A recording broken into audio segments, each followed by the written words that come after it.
Sports.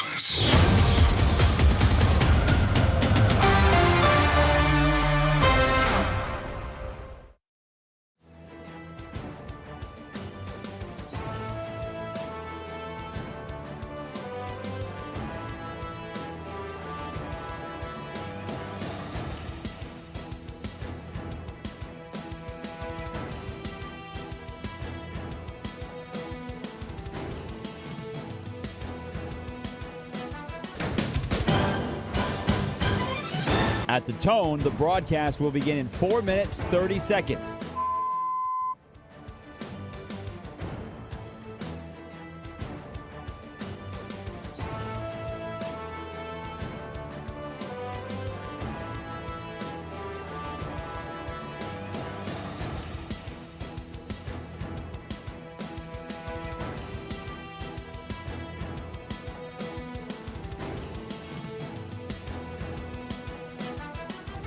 At the tone, the broadcast will begin in 4 minutes.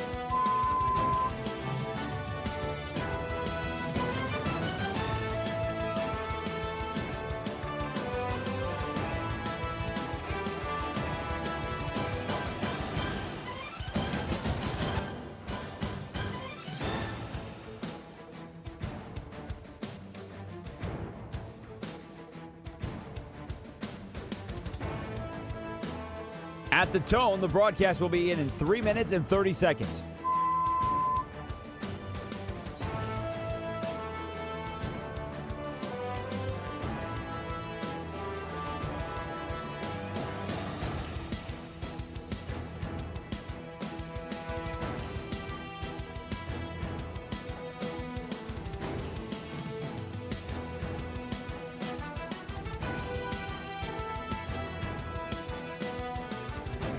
At the tone, the broadcast will begin in 3 minutes.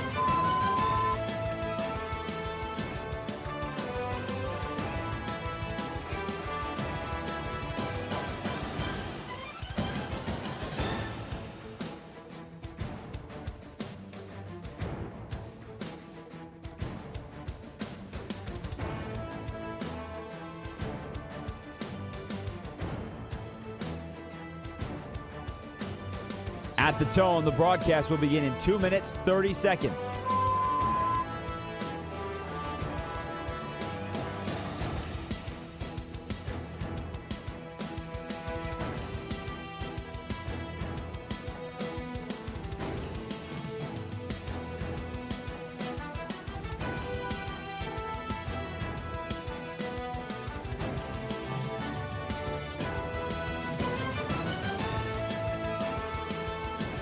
At the tone, the broadcast will begin in 2 minutes.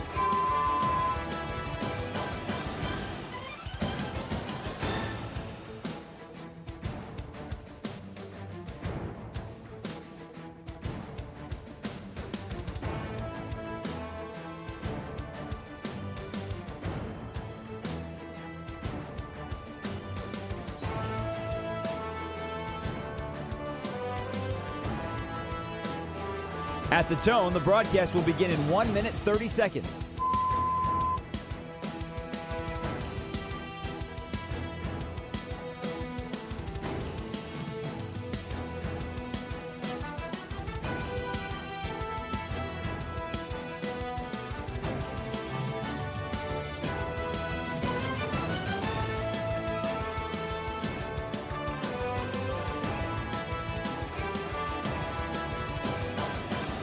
At the tone, the broadcast will begin in 1 minute.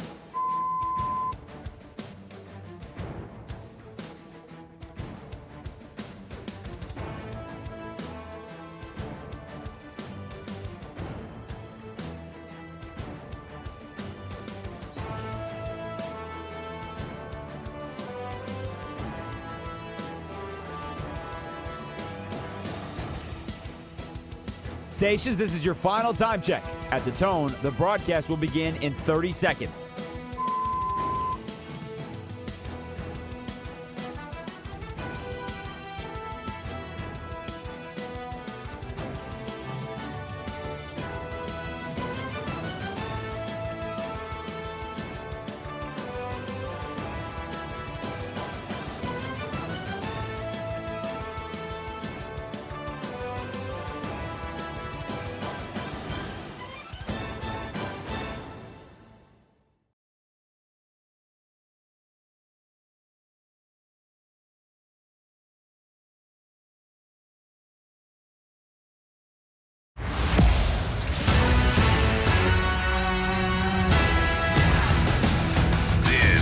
is Bleck and Abdalla on Westwood One Sports. Here's Chris Bleck and Adam Abdalla. Welcome in to Bleck and Abdalla here on Westwood One Sports, the Westwood One Sports app, Sirius XM, channel 375, and all of our great radio affiliates around the country. I'm Chris Bleck along with Adam Abdalla, broadcasting live from downtown Chicago. We are on the air until 3 Eastern, hanging out with you. You can always call or text the show at 310-840-4910. What a weekend of sports. We have a champion in basketball, a champion in hockey, and the U.S. men's national team won their first game. So if you're a soccer fan, it's probably the best you've ever seen the U.S. men's team ever play in a World Cup on Friday night. So we've got the Knicks win the title, the Hurricanes win the Cup, the U.S. men's national team, and the star of the World Cup looks good. Abdalla, we have a lot to get to today on the show, but I want to start today's program like this. This is how we're going to start. But first, let's there's start something with more this. important. Yes, I feel as if I should take a step back. I should remove myself from next to the microphone. I should turn my mic off, and I think that we should allow the great Adam Abdalla. What is this? To have a victory lap Monday here on the show. I think Abdalla should just stretch out 15 to 27 minutes of just ranting and raving just through the commercial break, through the stop sign. We'll get the DraftKings read in there. But Abdalla's going to run right through the commercial break on national radio, and he is just going to rant and rave about not only selecting the New York Knicks to win the NBA title. So I'm going to give you room to roam here. I will also think that we should address and allow you to take a victory lap because, you know, around these parts, we call you, Raj would agree, we call you Adam Tired Legs Abdalla. And nobody was on the forefront about Victor Wembanyama's tired legs like Adam Abdalla was throughout the playoff run. So, Mr. Abdalla? Wemby had the game of his life against OKC in game one. And we're all in here the next day like, have we just crowd? And he's like, I don't know, guys. Like, he looked tired in overtime. And he only played 29 minutes a game in the regular season. I mean, and we're like, what is this dude talking about? And here he is, victorious. So as now I will hand over the floor to Adam Abdalla and what we call him around here, Adam Tired Legs Abdalla. As he now that means I have tired legs. No, you just love talking about tired legs. Oh, okay. So now we present to you here on Westwood One Sports the Monday Adam Abdalla victory lap. Sir, the floor is yours. Guys, I'm not a horn tooter What? or anything like that, but it was on May 5th. It was Cinco de Mayo. Okay? But the great Raj Sharon, in parts unknown, said, who should we not sleep on? And I believe it was I that said, do not sleep on the Knicks. How do you remember the date? Because I retweeted it after they won the NBA Finals. All right, your social, did. yeah. Because I made sure to go back and take the victory lap. Because full disclosure, Abdalla did not know this is how we're starting the show. I did not. This was a sneak attack. No, you just said I have a from surprise me. for you. That's it. I said did I got something for you, and I'm going to concede my time, and it's for you to give us your victory lap. No, but I know that we post these things, and so we posted that back on May 5th. And you said don't sleep on the 76ers, and wow, they fell asleep. And the Knicks were resilient, and the Knicks after that ended up winning 12 more games in a row after that win of beating the Atlanta Hawks. And I said then, if they keep playing like this is a team that could win the NBA Finals. And win the NBA Finals they did in dominating fashion. And like we said, that Game 5 was going to go exactly how it did. The Spurs would go out to a lead, and we'd be like, oh, no, I don't know. It looks like there's going to be a Game 6. And then sure enough, Wemby got tired and started doing dirty things again because now we have to label Wembanyama a dirty player all of a sudden because that's going to be a thing going into next season. And the Spurs, there's a point in all of these games where the Spurs and the Knicks are trading shots where the Spurs need to make a stop. Yeah. And the Knicks need to make a basket, and everything is going the Knicks' way, and everything is going against the Spurs. And then the Knicks would need to make a stop, and the Spurs would need to make a basket, and everything would go the Knicks' way, and everything would go against the Spurs. The Knicks made every single had-to-have-it play in every single moment of every single game of these finals, except for one game in Madison Square Garden. And that was it. And that was the one game. And the Knicks went on this crazy run, the greatest point differential in NBA playoff history, a 13-game winning streak like that went from the time that they rallied against the Hawks, sweeping teams, and it might have been different if they would have faced the Thunder. I don't think it would have. They might have still beaten the Thunder. We don't know. They faced the Spurs. They faced an inexperienced Spurs, and Jalen Brunson is an all-time NBA Finals MVP with an encapsulating all-time NBA Finals performance with 45 points, putting the team on his back and rallying the team when they were down once again. Like, they were down double digits in every single game. For sure. And they came back again. And once again, Wembanyama looked tired. I'm just saying, he looked tired. He looked tired. No, don't add this as a side note. This is your platform. You are running on the Wemby tired legs platform. This is your when you have item. to rely on trying to injure the team's best player by putting your legs underneath him as he's coming down from jump shots. That's suspension-worthy play. It's a tired act, if you will. He might not have been tired mentally or physically, but it's a tired act when you have to continually try to injure players the way that Victor Wembanyama continues to do. And the way the league is protecting their newest asset is ridiculous, Chris. It just is. It just is. But we go back to Cinco de Mayo. Back to Cinco de Mayo. To May 5th, when I said bing bong, when I said, watch out, don't sleep on the Knicks, as this team could win the NBA Finals. And that's exactly what they did. So congrats to the Knicks, and congrats to the Knicks fans who've been waiting 53 years for this. Yeah, I'm guessing many in New York City and around New York City and the five boroughs. I would imagine many of those, and Knicks fans across the country are still a little hungover today after the partying over the weekend, and rightfully so. It was cool to see. I've got thoughts on the actual game, but I do want to give you the time, though. Yeah, I mean, you called out Wemby and the way he looked earlier in the playoffs, and your major concern was that he was going to be tired. Mm-hmm. I pushed back on it. We had debate here on the show. It wasn't planned, but we interrupted each other, and there was no pardons taken. And what we did on those shows, Abdalla, is that I made a case, you made a case, I was wrong. He looked tired. He absolutely looked tired here in the finals.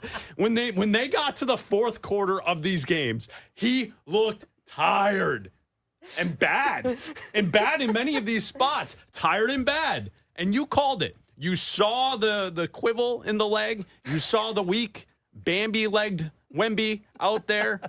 Too tall to have stamina in those situations. I don't know. You saw something, and you were right.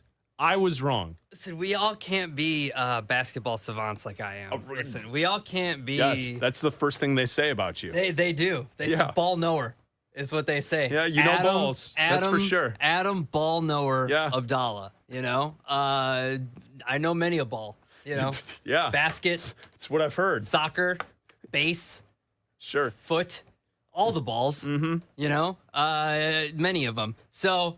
Hockey is not a ball, but I still know that. Yes, so, yeah, thank you. I'm glad that we got to that point. The where longer the series was going to go on, you saw this happen. And he was, as soon as I know that he took it upon himself to go to the basket more.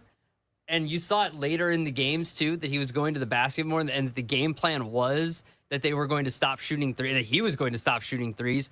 But everybody else kept shooting threes. Yeah. De'Aaron Fox, dude, get your ass on the bench. Stop. What are you doing? And again, it goes back to something you and I talked about last week. Mitch Johnson might be a great coach at some point. Sit De'Aaron Fox down. What are you doing still playing De'Aaron Fox, and at certain points, running the offense through him. Like, that's in a closeout game where you're going to be eliminated in the fourth quarter, in crunch time, you're still running the offense through him. And at certain points, Dylan Harper just said, nope, I'm taking this because I'm not even giving the ball to De'Aaron Fox because this is ridiculous. Yeah, I mean, okay. So are you officially done with your victory lap here? Congrats to the Knicks, and even more so, congrats to me. Yeah, congrats to Abdalla. Abdalla called it, right? Yep. He called the Knicks from the start to win the NBA championship. And then he also pointed out that Wemby has weak legs, tired legs, and he would be tired here in the playoffs. I don't know if they're weak; they're just tired. I mean, I'm putting words in your mouth. They got to be pretty strong. He's tall. I'm adding flavor to your opinion there. So, like, the actual basketball, there's so many different layers. If you want to join the show, you can call us at 310-840-4910. Obviously, we will talk about the Knicks, how good this run has been. Jalen Brunson as a star. You know, he's essentially the first star who's a smallish guard to lead his team to a title since Isaiah with the Pistons in the late 80s. It doesn't happen. Now, we could debate whether or not you think Stephen Curry is a small guard and whatever that is, but I think we would all place that Warriors team in a different category than this Knicks group coming into this. So I don't know. We can debate that. I mean, I think with Steph Curry, the one thing people would say is he's unlike anyone we've ever seen play in the sport before. Someone who can shoot that deadly from range, and you know, he's arguably the best three-point shooter we've ever seen play basketball. That's not Jalen Brunson, but Jalen Brunson is just a baller. The dude knows how to get his shots up at the end of games, and he just takes over games. And that was the one thing that I said entering the finals is, remember we had that conversation before the finals started saying, like, everyone's assuming the Spurs are just going to win this, except the Knicks have the one guy who can get his own shot. Yep. And in every game that showed that the Spurs do not have, whether if you want to say it's the coaching, the players themselves, the youth on their side, to not be able to figure out these crunch time situations and to not make mistakes and get a basket when you need to and stop a run. It all fell apart for the Spurs, and it just feels as if San Antonio, the talking points to address with San Antonio are first and foremost because they just seem too young for this moment. All of them. You mentioned the coach, Mitch Johnson. I mean, what a brutal coaching series he had. And going back to game 5, the Spurs are in a situation where they're only down 3 points, and they have a chance where there's a free throw that's taken that's missed, and Luke Cornett fouls, where based on the miss of the time on the clock, the Knicks get the ball back. It's 25 seconds. The shot clock resets to 14 at the end of the game. So under 2 minutes, the shot clock doesn't reset to 24. It resets to 14. There was no reason to foul the Knicks in that situation to allow them to go up by 4 or 5 and to essentially end the game right there. Yeah. But Mitch Johnson was calling for a foul. You got to play defense in that situation and hope New York doesn't score, and then you can come down with about 11 seconds left on the clock to get a 3 to tie the game, force overtime. The San Antonio Spurs were just overwhelmed in every aspect of the series. De'Aaron Fox, like you mentioned, was terrible. Stephon Castle, non-existent in Game 5, and he had a rough series all around. Someone that I thought that had a great playoff run up until the finals was Champagnie. Champagnie was bad in many of these games here in the finals. And then also Wembanyama. Wembanyama in the fourth quarter of all these games disappeared. So we can joke that Abdalla was commenting on the tired legs and the endurance and whatever it is. I think there is something to it because playing the 40 minutes a night here in the playoffs, clearly Wemby wasn't ready for the end of these games.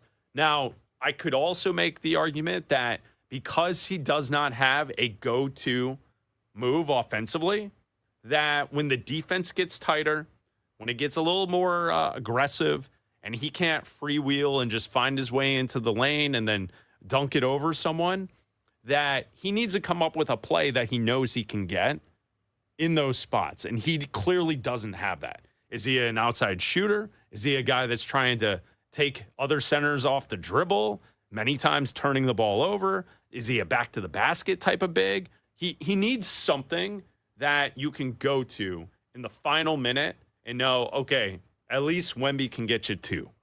He doesn't have that right now, and the Spurs don't have that because De'Aaron Fox is the guy who's taking all those shots. He wasn't the best player on the floor for the Spurs. Dylan Harper outplayed him throughout the series.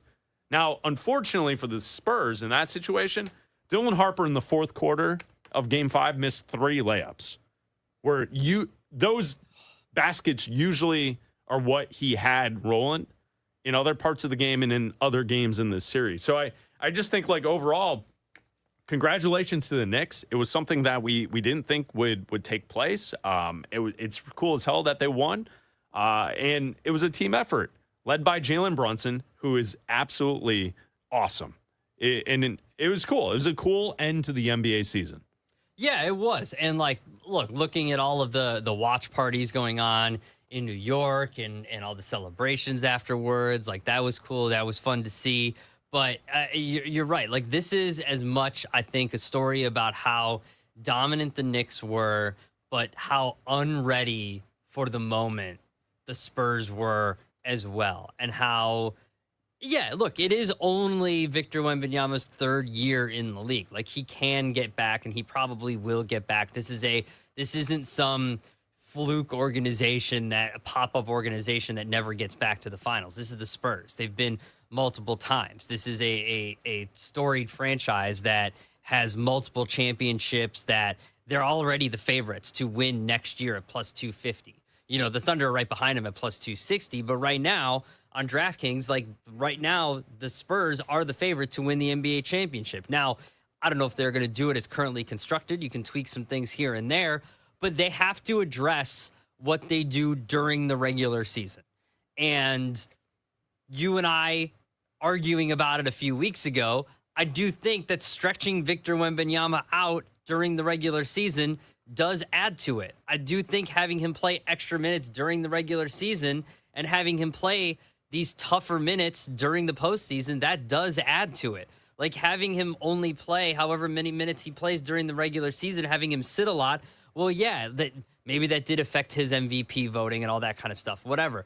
But the minutes matter when you have to have your stars out there for all of the minutes during the playoffs and during the finals. And when he's dog tired and he has to stand around during the finals because he just can't move, that's a problem. And when he can't shoot threes because that's his he thinks he can, that's a problem. He needs to go to the basket more, and he doesn't have a move. Like, I don't understand how a 7.5 foot tall player doesn't have a go to the basket offensive move. He doesn't have one, though. It's very obvious. How in all of his 22 years on Earth has he not developed one yet? That's insane. You can call or text the show 310-840-4910. Go ahead. Figure it out this summer. Okay, figure it out this summer. From the 615, the Nashville area, Abdalla is a horn tutor. Okay. You're a horn tutor. How about this? From the 442, I think that's Southern California. Brunson is the most clutch closer in the playoffs since Jordan. I think that's pretty good. That's pretty good. I mean, let's not forget how great Kawhi was on that run for the Raptors. Also, the Warriors teams with Steph Curry. Like, there were some, but like, Jalen Brunson is worthy of being in that conversation now. Absolutely. How about this from youtube.com/@Bleck Abdalla show from David Jackson City Sports. Fox played like a deer in the headlights.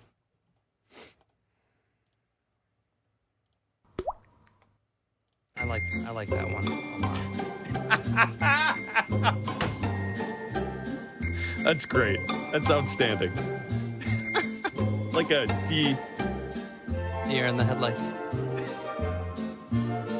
It's Bleck Abdalla here on Westwood One Sports and the Westwood One Sports app. So you can continue to text the show at 310-840-4910.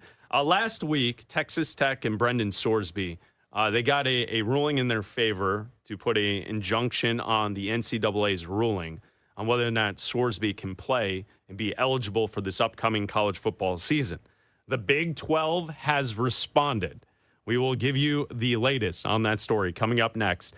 International soccer is taking over the U.S., and only DraftKings has you fully covered. The DraftKings Sports app is now available in all 50 states. Sweat all the matches you love, all in one place with one app. New DraftKings customers sign up with code B&A26 and spend $5 to get 200 in rewards within 21 days. That's code B&A26 for Bleck and Abdalla 26 in partnership with DraftKings. The crown is yours. Bet with DK Sportsbook. Gambling problem? Call 1-800-GAMBLER, 1-800-MY-RESET. New York, call 877-8-HOPE-NY.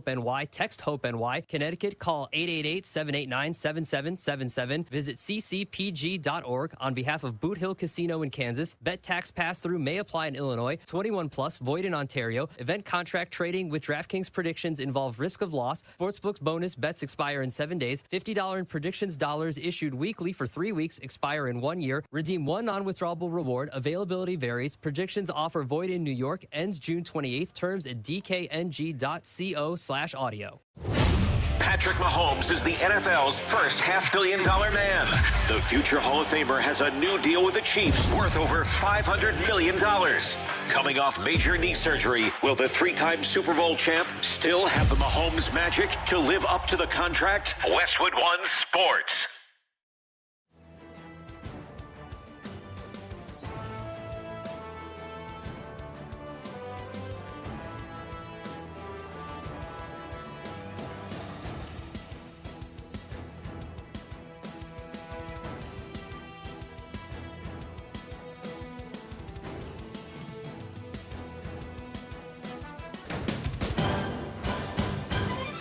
At the tone, the broadcast will begin in 4 minutes, 30 seconds.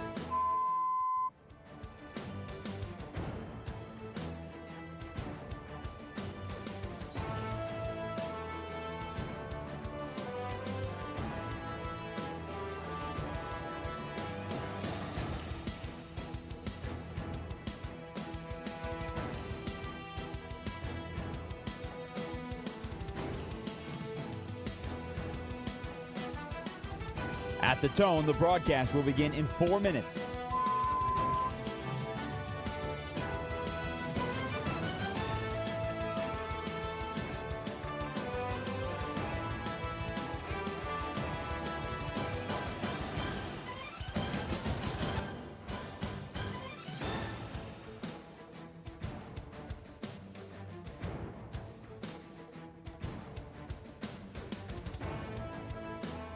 At the tone, the broadcast will be in 3 minutes and 30 seconds.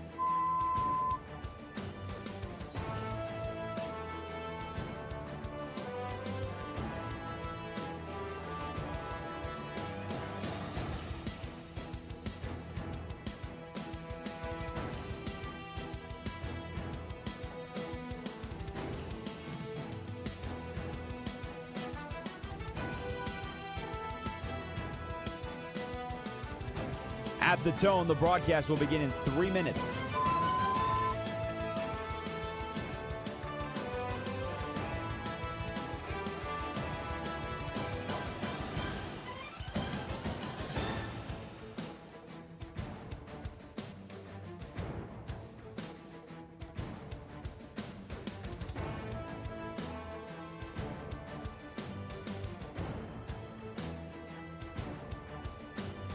At the tone, the broadcast will begin in 2 minutes, 30 seconds.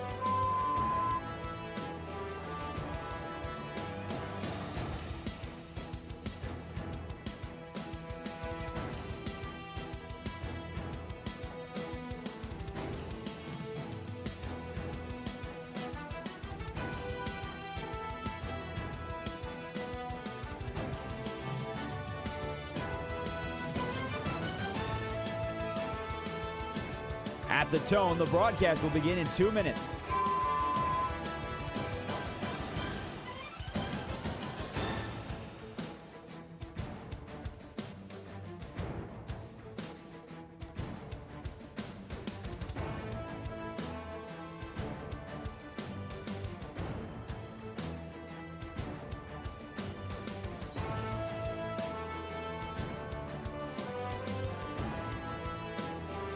At the tone, the broadcast will begin in 1 minute, 30 seconds.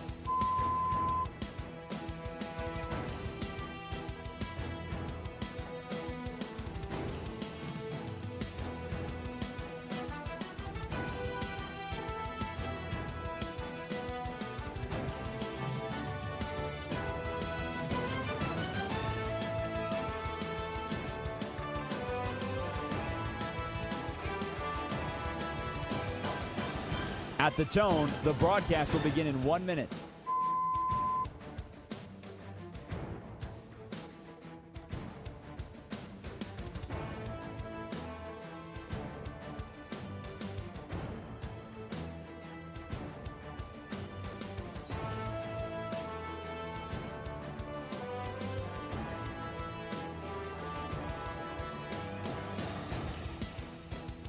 Stations, this is your final time check. At the tone, the broadcast will begin in 30 seconds.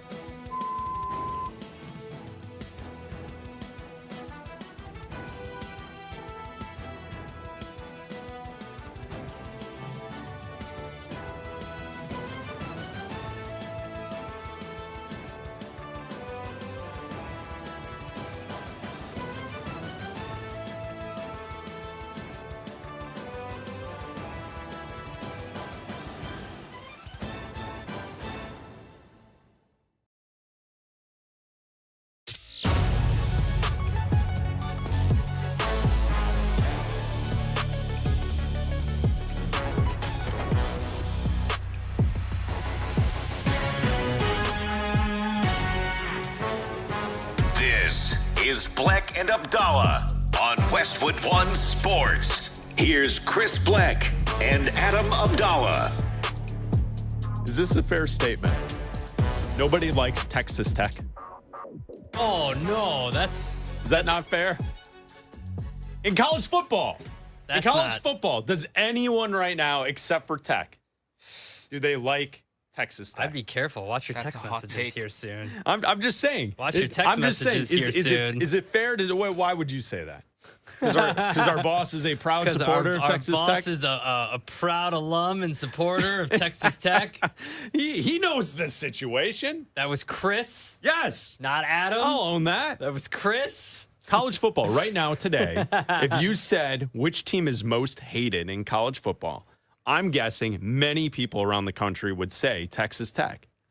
I don't know. I would say right now people are not happy. I would say, okay, I would say this. You'd get your traditional powers, Notre Dame, Alabama, Ohio State, and then Texas Tech would be right there with them. I still believe that, yes, a lot of people do, but I still believe that this story is still very, like, obviously, if you're listening to Bleck and Abdalla here on Westwood One Sports, that you are a huge sports fan and this is what consumes you, and this is a very big deal to you. But if you are just a fan of college sports and you just like turning on college football, that you might not even know that this is like if we went down on the street and we're like, do you even know who Brendan Sorsby is? Like, if you're a Notre Dame fan, you might not even know who Brendan Sorsby is. Oh, I disagree. Like, I don't think this is as broad of a big deal as you think it is. Oh, I disagree. I think this is a story that's only a broad story. And I think casual people are aware that Texas Tech is trying to play a football player who's gambling on college football. I don't know. And he has been suspended for the upcoming season, or he's deemed ineligible by the NCAA, and they're fighting it. I feel like that's something that people are aware of. I think that it's a big story. I think if this was August or September and he was stepping foot onto the field, then yes. But we are still in June, and we are still months away from Sorsby actually playing, and the odds of him actually playing still are I still don't believe he's actually going to play. No, but I think what you just said is my argument to why I think it is a big deal. Okay. I think it's a big deal because today we officially have nothing going on. Yeah, that's fair. Basketball, the hockey are both done. I mean, the NFL had their mandatory mini camps. Yeah. Well, it's always there in the background. It's America's pastime. It's there. It's the elevator music of. Well, it's people know what it is. You listen to the games, you watch the games, but what's your big baseball topic today? Sorsby's a bigger deal than that now. Yeah, that's fair. Mandatory mini camps in the NFL are wrapping up. Yeah, NFL teams are gonna go on a month-long break, and then they'll get ready for training camp. We have the NBA draft next week. Yeah. This is the moment where you care about the Sorsby thing because there's nothing else going on. Yes. That's it. This is it. But you're right. Yeah, at the start of the season, if he is going to play for Texas Tech, it will be a big story. Yeah. Week 3 when he's eligible to play. Woof. So here's why this is news once again today. So the Big 12 is responding. We mentioned last week that it feels like the Big 12 is the only gatekeeper to stopping Texas Tech from allowing Sorsby to play in this upcoming season. So here's the article on ESPN.com. This is from Pete Thamel. In the ongoing saga over the future of Texas Tech quarterback Brandon Sorsby, the Big 12 has made it clear it does not want to be pushed around in court.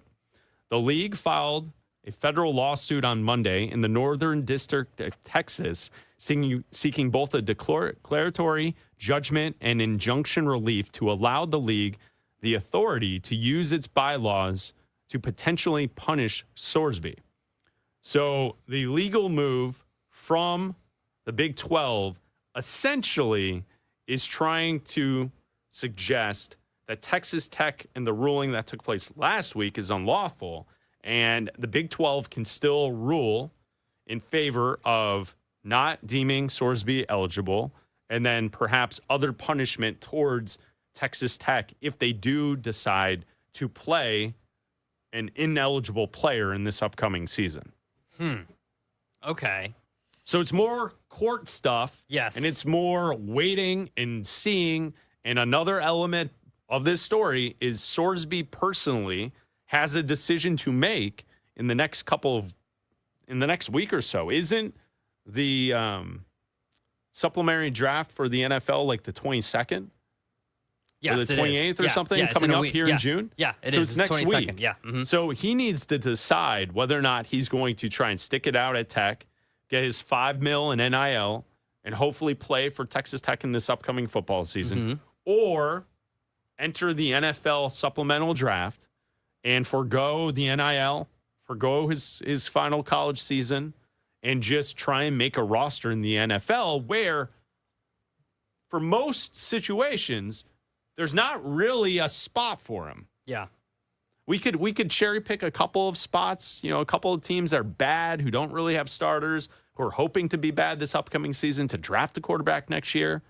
It probably wouldn't have been Sorsby in the first place. So those teams, I'm guessing, would still have the plan of hoping they could get Arch Manning or anyone else that's going to be at the top of that draft class next season. Yeah. So he does have a decision to make, and it's no guarantee that he's like on an NFL roster, even if a team takes him in the supplementary draft. Yeah, and again, this is all about the money. Like the money if he were to enter the supplemental draft is going to be pennies on the dollar compared to if Sorsby does go into the first round of the NFL draft and is drafted, let's say, in the top 10 or top 15. Like that's what this is about.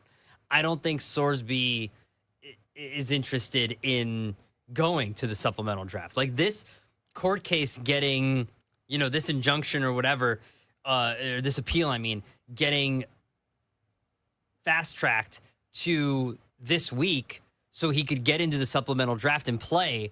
I don't think that's what Sorsby wants, just so he can get in and play.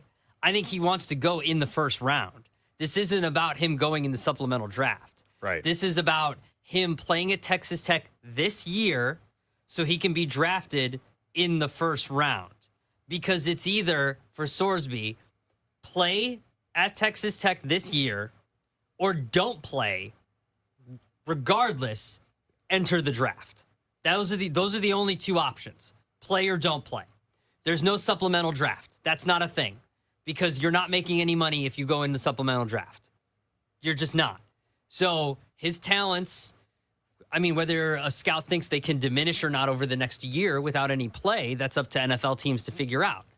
So if he can go and play at Texas Tech and show off some talents, then, by all accounts, he's a top 10 prospect. He's going to go in the top 10. Then good for him. He's going to get top 10 money. If he doesn't play for a year, I don't think he's going to fall out of the top 10 or first round. I don't think he's going to fall out of the first round. So he's not going to fall out of the first round. Yeah, I think you're giving a little too much credit to how good Sorsby is. He's a top 10 prospect. That's what top 10 quarterback prospect, not overall prospect. Okay, I think you could argue that he's the 10th best prospect in next year's draft as far as quarterbacks only. Okay. So yes, he's not a top 10 guy though. So let's say overall, he goes in the entire draft. Let's say he goes late first round, top second round. Hold on. But adjust your expectations. Top 10, you're saying 10 quarterbacks may go in the first round next year? You're insane. Know. How many are going to go? You're feeling the heater after your Victory Monday lap that you took on Wemby's weak legs and then also the Knicks winning the title. You have to reassess your opinion on that. There's no way 10 quarterbacks will go in the NFL draft's first round next season. There's no chance. Why not? You might get 5. Okay. You're not going to get 10. So you're looking at a quarterback who, unless he balls out in this upcoming season and improves his stock, sure, like that could happen. Mm-hmm. I'm not an idiot. I understand how this works. If we go back 2 years ago, Fernando Mendoza was never going to be the number one guy. He goes out and he balls out. He's the number one pick in the NFL draft. If Sorsby did that, sure, he could be a top 10 guy. But as of today, 10 quarterbacks taken in the draft total? He's going to be like a 3rd, 4th, 5th rounder. You never know, though. If Texas Tech believes they can go to the playoff, if he gets into the Final Four of the playoff, he could be. He could be. You're telling me that he can't be better than Drew Mestamaker?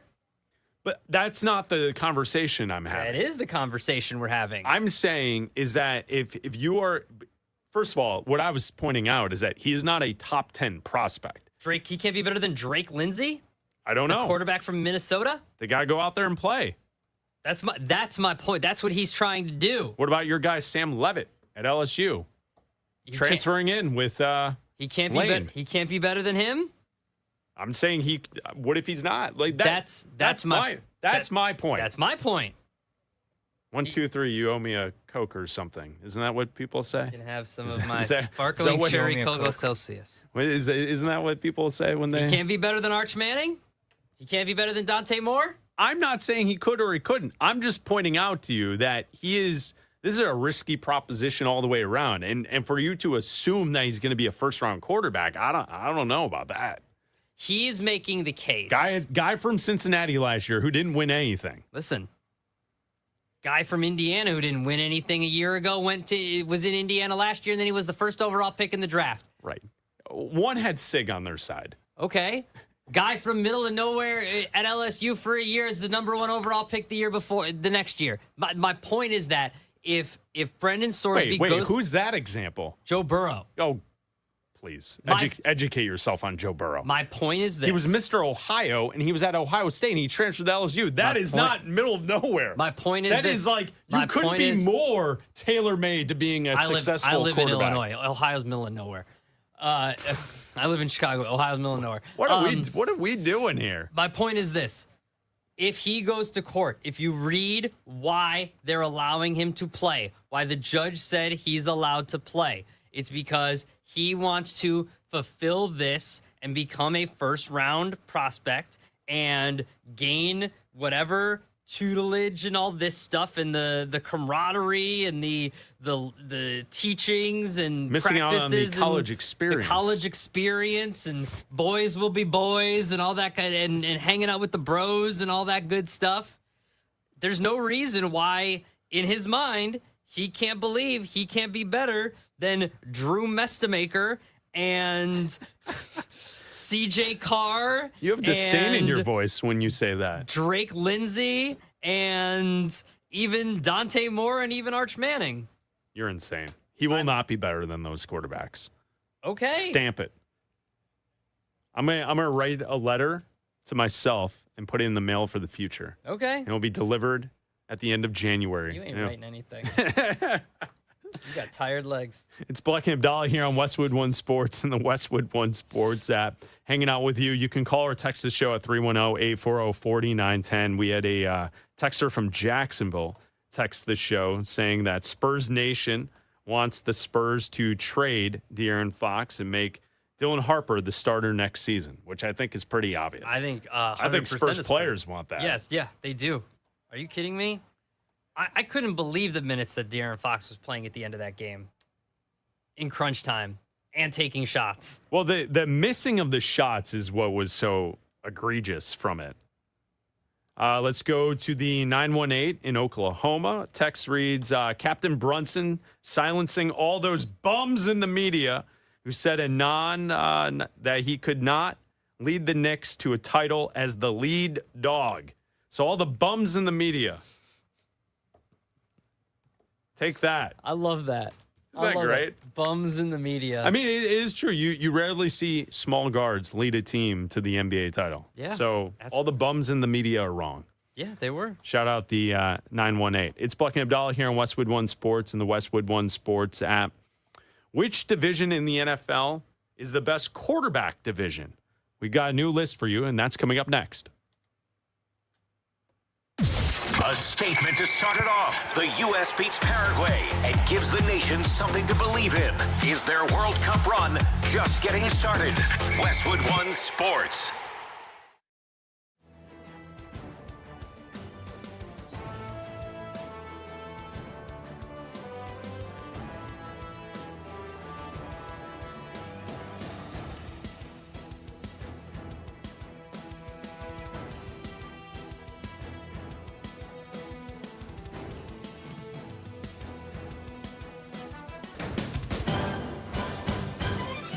At the tone, the broadcast will begin in 4 minutes, 30 seconds.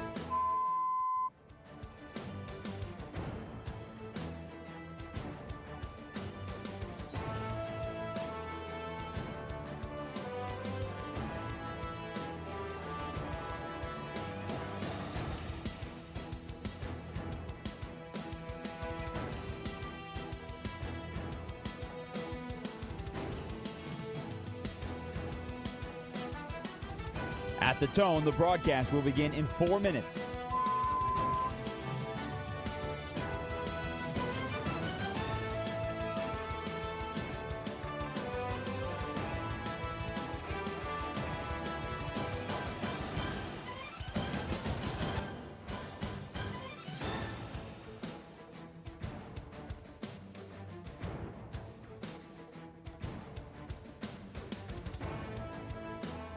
At the tone, the broadcast will begin in 3 minutes and 30 seconds.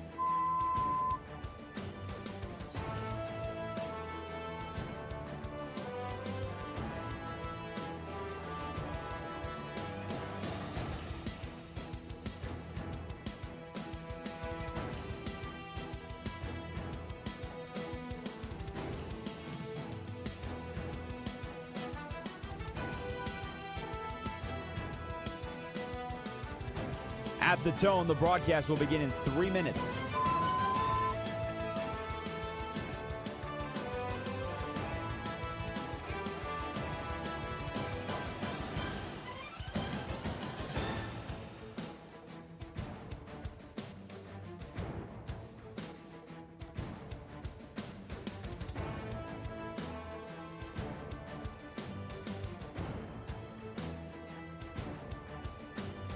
At the tone, the broadcast will begin in 2 minutes, 30 seconds.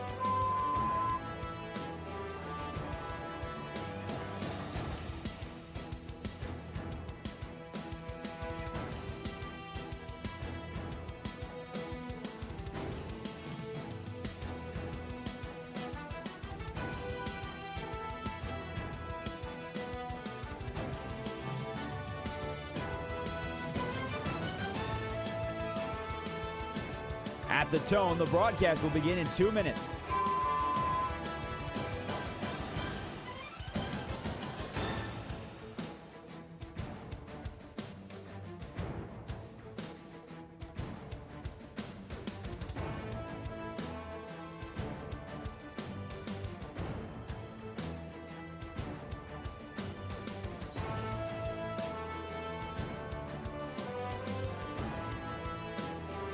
At the tone, the broadcast will begin in 1 minute, 30 seconds.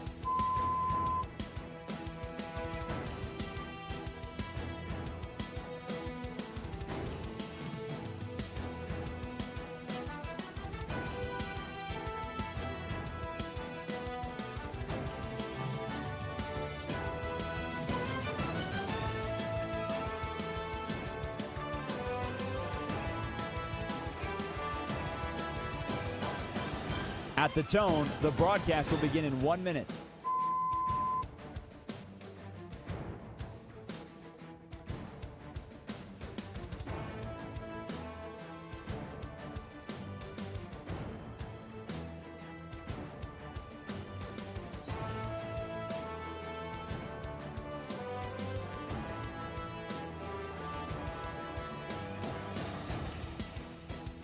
Stations, this is your final time check. At the tone, the broadcast will begin in 30 seconds.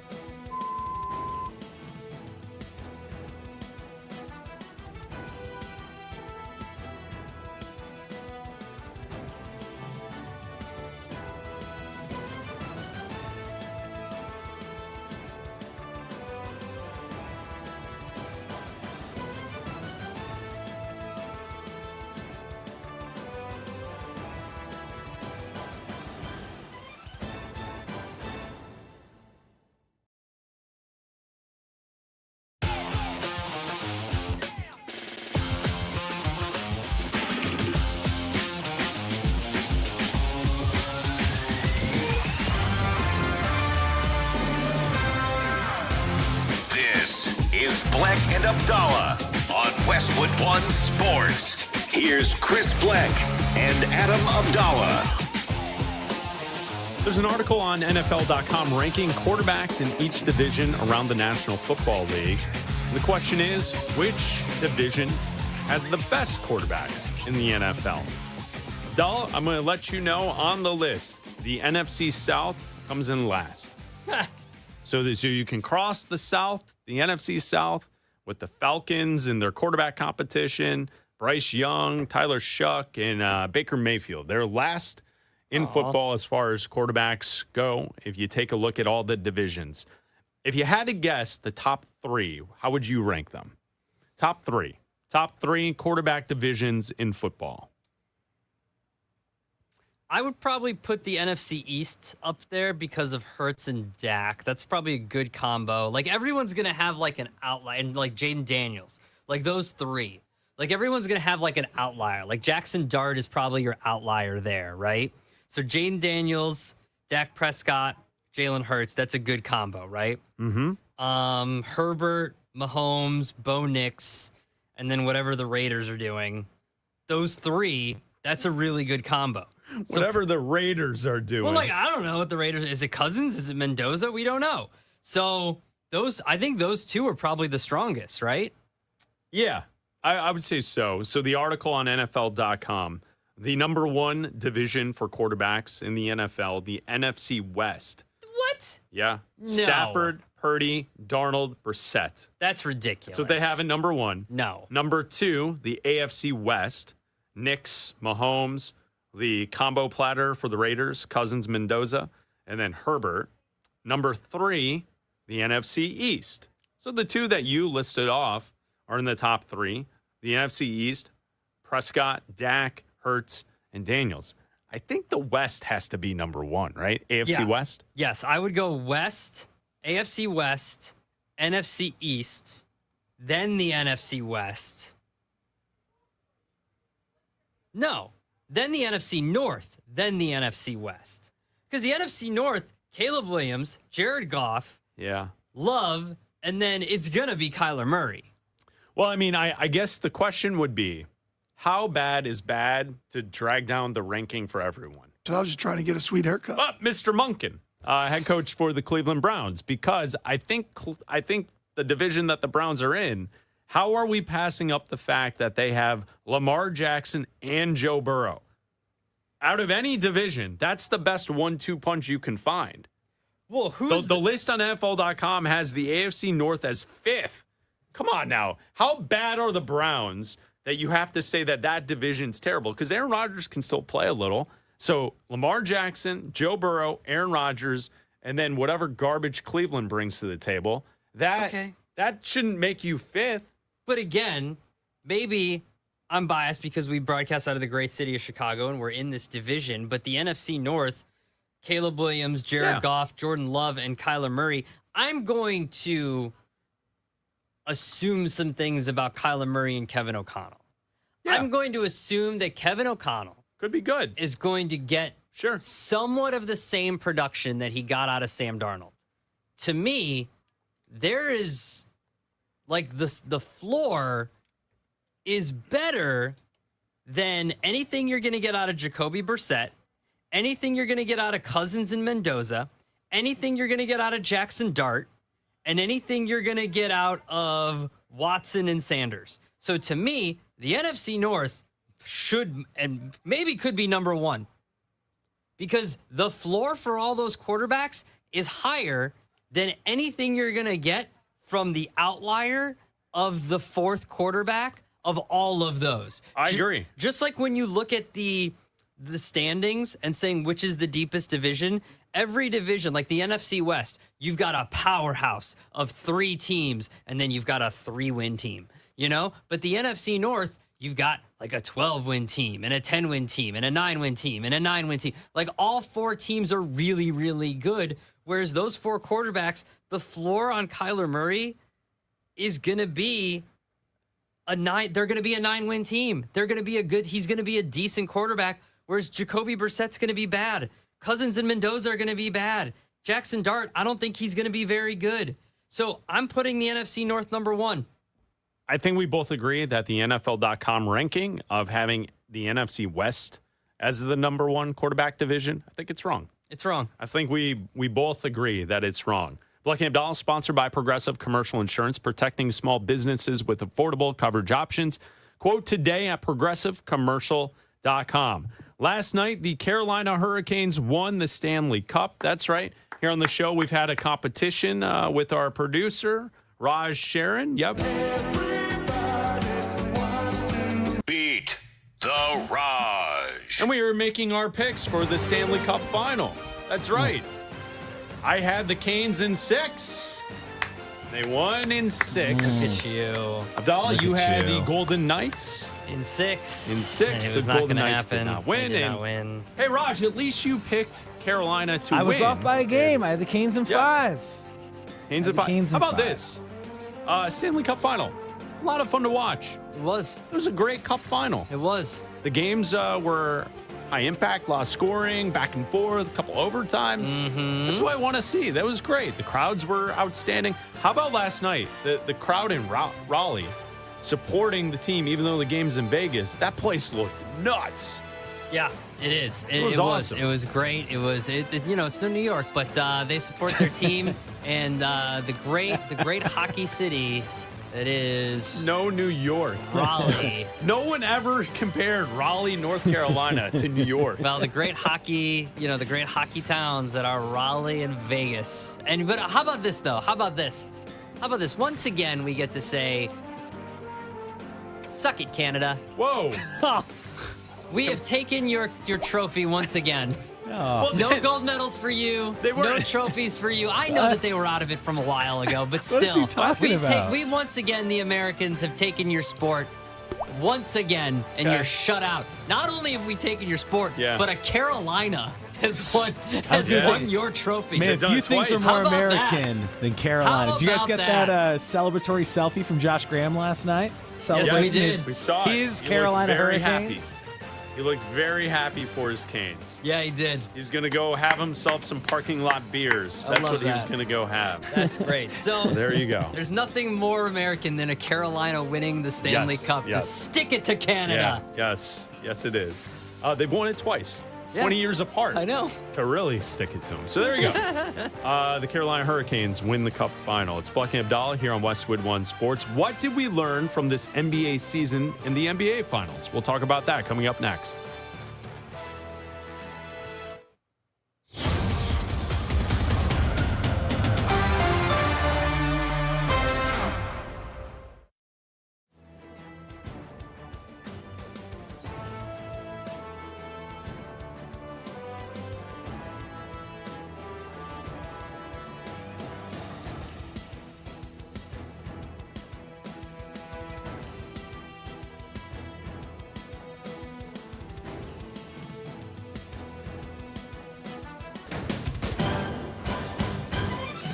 At the tone, the broadcast will begin in 4 minutes, 30 seconds.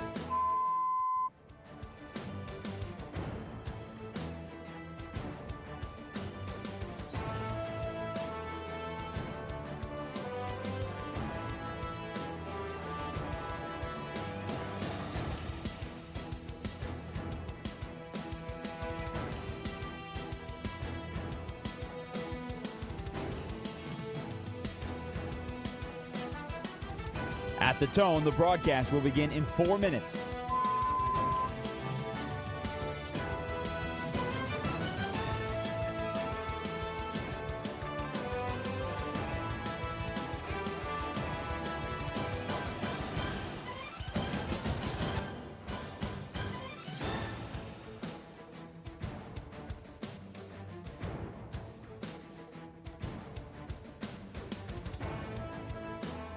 At the tone, the broadcast will begin in 3 minutes and 30 seconds.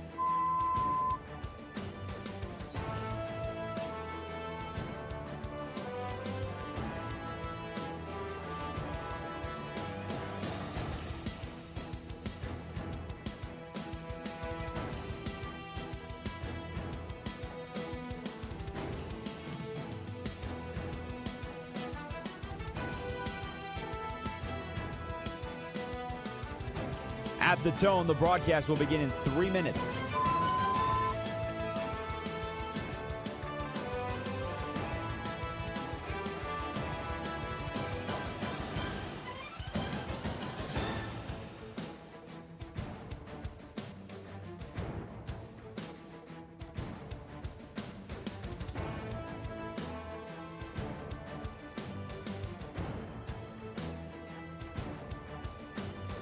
At the tone, the broadcast will begin in 2 minutes, 30 seconds.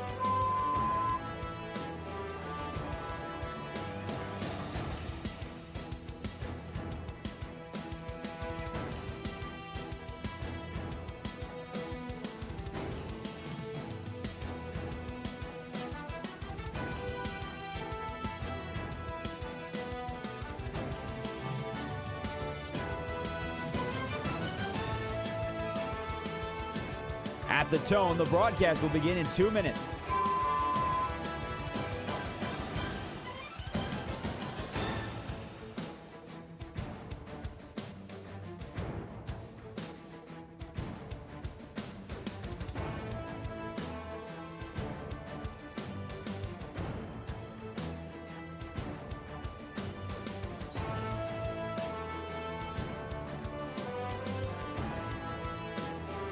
At the tone, the broadcast will begin in 1 minute, 30 seconds.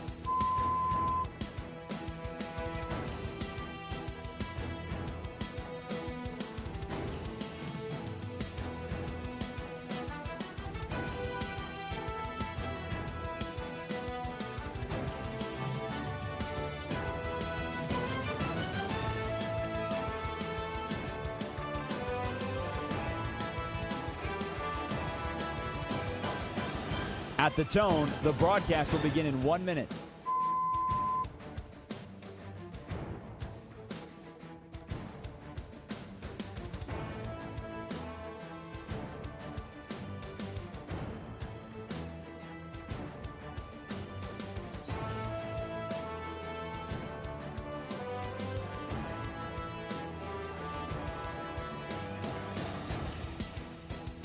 Stations, this is your final time check. At the tone, the broadcast will begin in 30 seconds.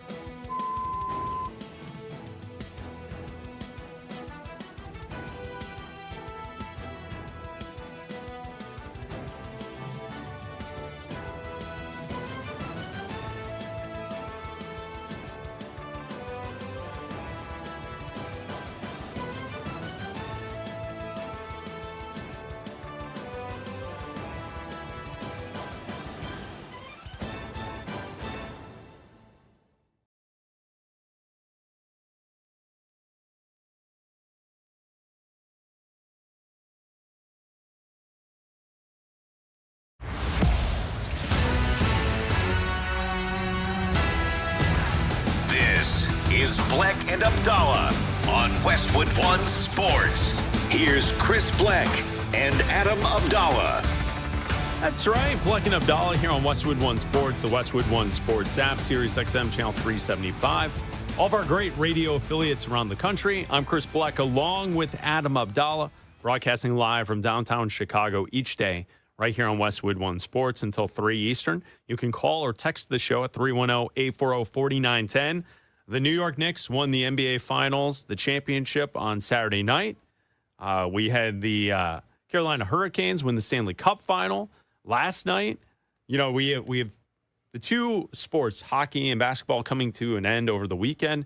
And as we sit here and we look at the NBA season, the NBA Finals, and the Knicks winning the title, like what can we pull from this year, from this year's NBA season, from the NBA Finals? Like, what did we learn from what we saw in these, you know, in this series specifically? Like, it was clear the New York Knicks had a team, and they knew how to play at the end of games, and they executed at the end of games where San Antonio felt young, and they did not know how to handle these end-of-game situations, which is kind of fascinating because in the series prior, against a championship team in the Oklahoma City Thunder, the Spurs were the ones that handled that situation better than the defending champs. Mm-hmm. So, like, when we look at this season overall in the NBA, what did we learn? I think that we learned that Victor Wembanyama and the Spurs are going to be good, and that you do need experience. That we did say, hey, you're going to need experience, and we're like, okay, maybe not, right? Like like you said, maybe when they go against the Thunder, they're going to need experience. Everybody's saying the Thunder are going to win. The Thunder are going to win. Oh, we get to Game 7, the Thunder at home. Of course the Thunder are going to win. And you're like, okay, maybe experience is overrated. And then you get to the NBA Finals, and you're like, okay, well, obviously experience is something you need. And I think with Victor Wembanyama, like, I'm glad that today we're not doing like, in no shape or form over the weekend, because obviously we're celebrating the Knicks, right? The word legacy has not come up because he's 22 and it's his third year in the league. Oh, Wemby, do you want to put a stamp on the legacy? No, because that's what I'm saying. Like, he's very young. Like, this is not hopefully not his last time in the NBA Finals.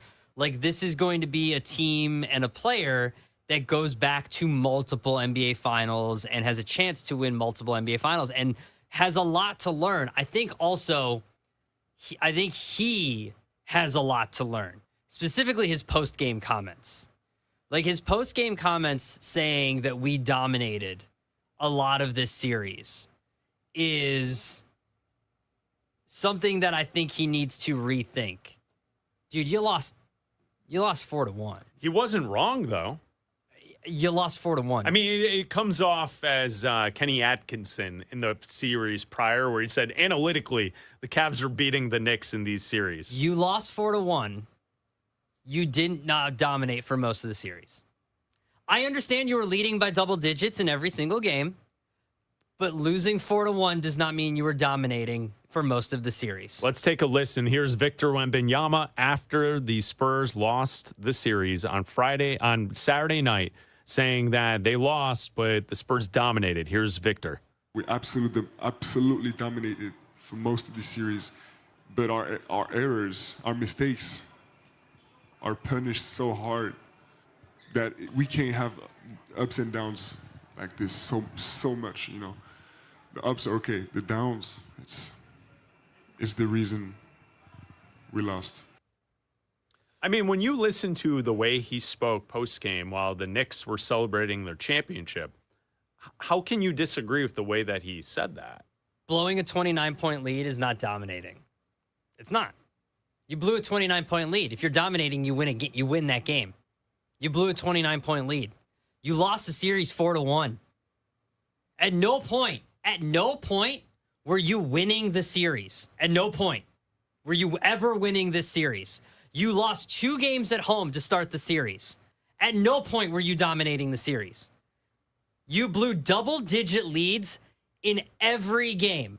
But you could flip that and say by getting up to that point, and you were dominating in those situations. Okay, and then the second half started.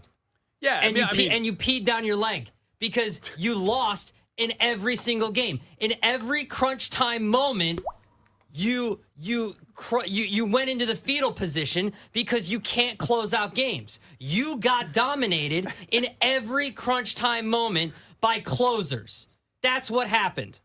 That's what happened. Yeah, I mean, I'm not arguing that it didn't happen, but I think it's naive to suggest that that it didn't take place, that the Spurs did play very well for large portions of the series. For the first half of every single game, and then the second half started. Yeah, I mean, they didn't close it.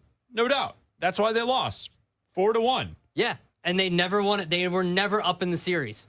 Ever. Which team has more talent? The team that won. No, don't do that. Okay, the team that won. The team that won 4-1. The Knicks may be a better team. Okay. But the Spurs have more talent. The team that won 4-1. The Knicks may have a better coach. The Spurs are young. Don't give me that. They are. There's a team. The team that's clearly the difference of this series. The team whose players decided to not leave Oklahoma City. They're players that didn't leave Oklahoma City. Where's Champagnie in this series? No, I mean he didn't play well. I'm with you on that. Where's your veteran presence in this series? Where's De'Aaron Fox? So that's what I think is an interesting piece of conversation. Replacement level veteran player, grab bag, random guy. Replace De'Aaron Fox with a vet who's not an all-star, because I think that's unfair to say. You know, because if you swap any all-star in there for De'Aaron Fox, of course the Spurs win the series. But just pick a random player in the league who's like a veteran guy. Stable vet. You put him into the De'Aaron Fox role, they probably win this series. That's how bad De'Aaron Fox was. That's how bad he played. But he's not the only one on the team that played poorly. But you can see that if they had someone to calm the situation, like for example, last year in the NBA Finals, you had a team that, by all argument's sake, probably should not have been in the NBA Finals, get to the NBA Finals. Mm-hmm. The Indiana Pacers. They had a dude who's a veteran player, who's not an all-star. He's a bench guy who knows how to get a bucket and to make smart decisions at the end of the game. TJ McConnell. If you put that guy in the De'Aaron Fox role, the Spurs are winning these games. I don't know, man. You can't tell me that a team that just set the record for the most point differential, the biggest point differential. I'm not trying to discount in the history the Knicks. of the NBA. I'm just saying. They won 13 games in a row.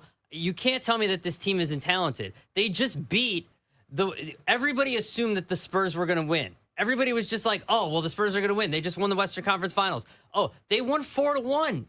The Spurs won 4. They won 4-1. This wasn't a 7-game series where it was back and forth and back and forth. They won 4-1. But you had to watch the game. If you watch the games, I watched the games, and I watched. It's very obvious that they were missing a veteran leader who could go in there and just settle things down and make right decisions. And that player is not De'Aaron Fox. I get it. And Raj suggests like Mike Conley. Okay. Yes, Mike Conley's a perfect example. Remember back in the day, JJ Barea? That type of player. A guard who could just get in there, get his shot, get his teammates set, calm everything down. Mm-hmm. That type of player in the role that Fox was in. So you're describing a more talented player than the Spurs currently have because they don't have as talented players. No, I mean, I think you could argue that De'Aaron Fox is more talented than the names that I just rattled off. It's just he doesn't perform to that. Then he's not as talented. No, talent is different than the performance. He didn't perform. Of course he didn't. That's why they lost. That's my point. It's not you're acting like the Knicks you're acting like the Knicks eked this out and what is this conversation right now? I don't understand. You're having this conversation just exactly like we had the Victor Wembanyama conversation 3 weeks ago. Okay, this is a conversation. You're acting like the Knicks just eked this out and this is some lucky championship. No. I didn't say that. They went on a historic run, and you're not acknowledging the fact that they're a better team than the Spurs. They were a better team. They're a better team. I said they were a better team. They're not more talented than San Antonio. Right now, they're more talented. San Antonio's problem is their players, their 3 best players, are all under the age of 24. The That's their problem. 2026-2027 New York Knicks are more talented than the 2026, 2027, or 2025, 2026, whatever. I think you're confused. I'm Talent and the performance and what not. they accomplished are two different things. This year's Knicks team is more talented than this year's Spurs team. Next year might be different, but there's a reason that this Knicks team went on a 13-game winning streak. What are we There's doing? a reason that they were winning games by 30 points. There's a reason that they overcame a 30-point deficit. It was There's great. a reason that they It was came over a historic. 20-point deficit. There's Totally a reason agree. that they won 4 games to 1. There's a reason that they were up 3-1 in the series. There's a reason that they won the first 2 games on the road. This team was more talented than the Spurs. Simple as that.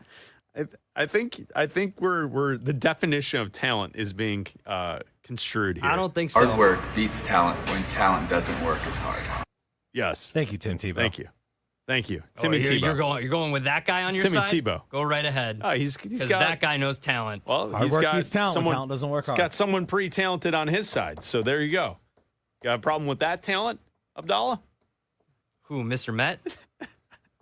We go to Mitch in Utah on with Bleck Abdalla. What's up, Mitch? Well, I'm just saying, you guys have this little argument all the time about what talent and versus results. But to me, this thing was just like a horse race. And the trainer gave them the wrong game plan. It was all about bad coaching. When you go and burn yourself out in the first 3 quarters of the game, and Wembanyama can't even stand up and do what he needs to do in the fourth quarter because he doesn't have that kind of stamina and he hasn't been managed to do it, then you lose every game at the end. And the Knicks knew that. It was quite obvious from the beginning that Wembanyama came in there without his, the stamina to do the job. And that's all it was. Bad coaching, putting the wrong guys in at the wrong time in the game, and burning yourselves out at the front of the race. I mean, that's how it goes. Yeah, it's a great call. Thank you, Mitch. Thanks for the phone call. You can always join the show at 310-840-4910. I agree with Mitch. The coaching, clearly Mike Brown had his team more prepared, and he executed the game plan better in each individual game and the entire series than what Mitch Johnson was able to do. There were mistakes at every turn for San Antonio, whether that be playing De'Aaron Fox longer than he needed to, allowing him to shoot at the end of games when Dylan Harper is clearly the better point guard on the team. Whatever it was, Wembanyama's minutes, the fact that they don't have like a go-to play to get something under 2 minutes, like it's kind of scattered. Yeah. And the Knicks knew how to handle those situations. All the credit in the world. At no point is any of this conversation to take anything away from the New York Knicks. Sounds like you are. I'm amazed at what they were able to accomplish, the point differential. Jalen Brunson, what a dude. I mean, to watch that kid turn into this, second round pick, the team that takes him, they're not sold on him. He leaves in free agency. He bets on himself with the Knicks, not taking the super max, taking a little less so they can use the money elsewhere to help the team. And the kid is just about basketball. That's what's like really refreshing about Jalen Brunson and the Knicks is that this is what I wanted to talk to you about. Like what is so obvious to me with Jalen Brunson, what makes him great and why I think everyone enjoys this story and likes supporting what we saw in the playoff run with the New York Knicks is Jalen Brunson is an authentic NBA superstar. And what is special to me about him is that he is there to play basketball and to be great at basketball, and that's what he cares about. He's not about his fits getting into the stadium, his Instagram following, his TikTok dances, his brand. How many times when we hear about NBA stars, all you hear about is their brand? Can their brand? What about his brand? Is he going to be acting in movies coming up in this summer? Is he going to? Well, all this crap, all this stuff that no one wants, no one cares. Shai Gilgeous-Alexander has a brand. Who cares? James Harden has a brand. Who cares? Who's buying the Harden gear? Like, what are we doing? Like, no one cares about this stuff.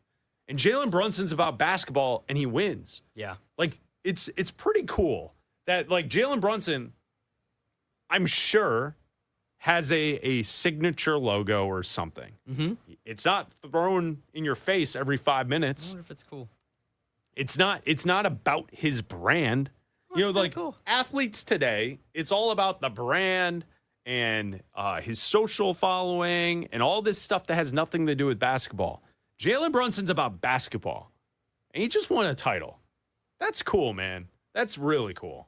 Yeah, it is. It is. It's. I think everything about him is exactly what you want in a leader for your basketball team. I think that, the post-game comments that he made or lack thereof, when he was, talking to Lee Salters about being speechless and everything like that. Yeah. And, just everything. And it's, you're happy for him. You're happy for that team.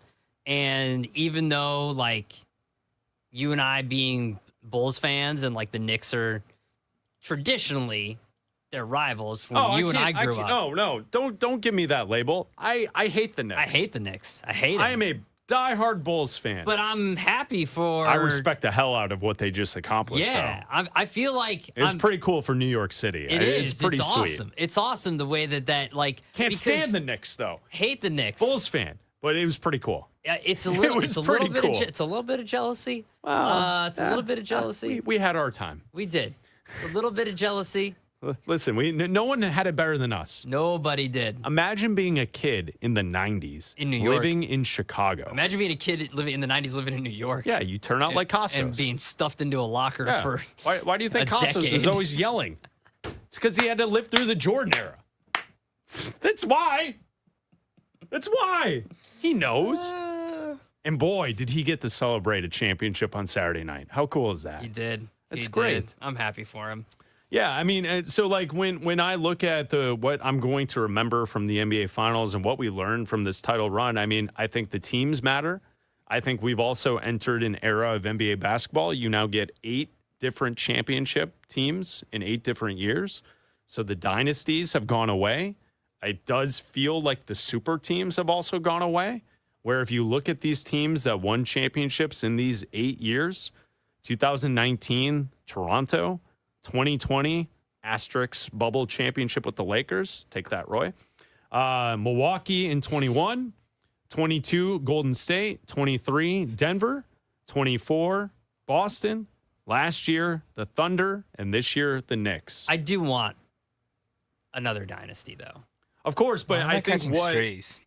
Well, of course, Ray. Roy, you told us that you were a quote long-suffering Lakers fan, which is that does not exist in sports. If I can remember the championship, you're not a long-suffering quote fan. Yeah. From Roy, I'm a long-suffering Laker fan. That does not exist in sports. There's no such thing. Kobe's last years, where our lineup was Jeremy Lin, Nick Young, enjoy it. Roy Hibbert, it's good times. And they were celebrating one win. Come on. I'll give you some bad Bulls lineups that'll make your head spin. Everyone's got bad teams. Yeah. The point is this.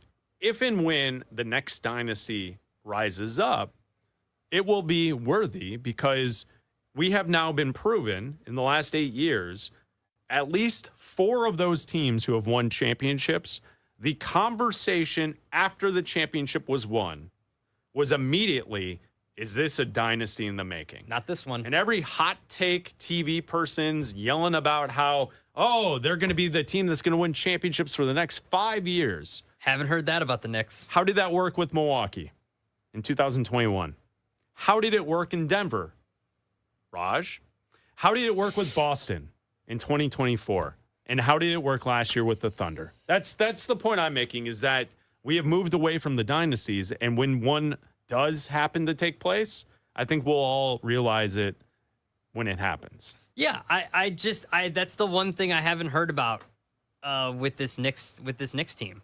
Yeah, I haven't heard anybody say, because it was an unexpected championship. Yeah, that's why. And that's the thing that I think when you look at the odds, for next season and what it looks like, you've got the Spurs right now as the favorite at plus 250.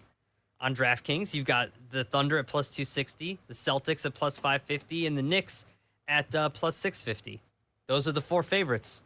Everybody else is in like the 20s, at like 28, 28, 28. It's crazy. We will go one-on-one with Raj coming up next. What is the biggest sports story of the year so far? We'll talk about that coming up next. International soccer is taking over the U.S., and only DraftKings has you fully covered. The DraftKings Sports app is now available in all 50 states. Sweat all the matches you love all in one place with one app. New DraftKings customers sign up with code BNA26 and spend $5 to get $200 in rewards within 21 days. That's code BNA26 for Bleck and Abdalla 26. In partnership with DraftKings, the crown is yours. Bet with DK Sportsbook. Gambling problem? Call 1-800-GAMBLER, 1-800-MY-RESET. New York, call 877-8-HOPE-NY. Text HOPE-NY. Connecticut, call 888-789-7777. Visit ccpg.org. On behalf of Boot Hill Casino in Kansas, bet tax pass-through may apply in Illinois. 21 plus, void in Ontario. Event contract trading with DraftKings predictions involve risk of loss. Sportsbook's bonus bets expire in 7 days. $50 in predictions dollars issued weekly for 3 weeks, expire in 1 year. Redeem one non-withdrawable reward. Availability varies. Predictions offer void in New York. Ends June 28th. Terms at dkng.co/audio. The Hurricanes are Stanley Cup champions. For the second time in franchise history, Lord Stanley's Cup will call Carolina home. Congrats, Canes fans. Westwood One Sports.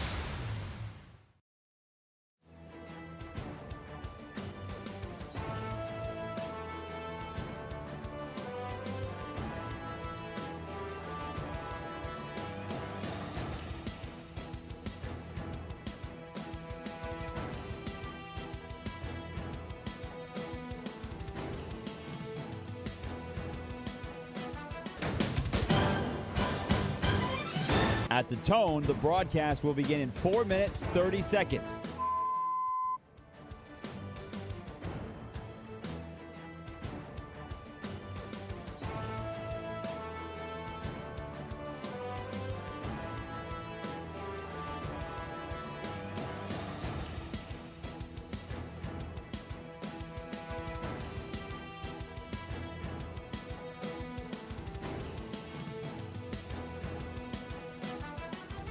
At the tone, the broadcast will begin in 4 minutes.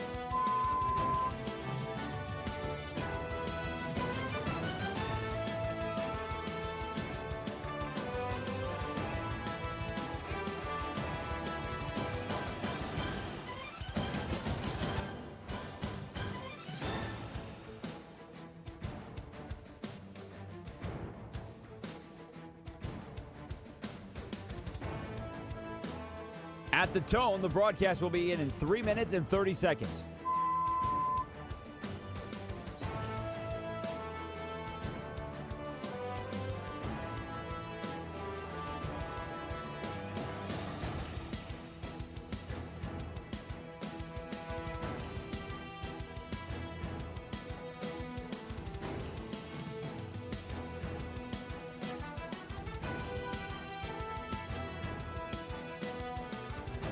At the tone, the broadcast will begin in 3 minutes.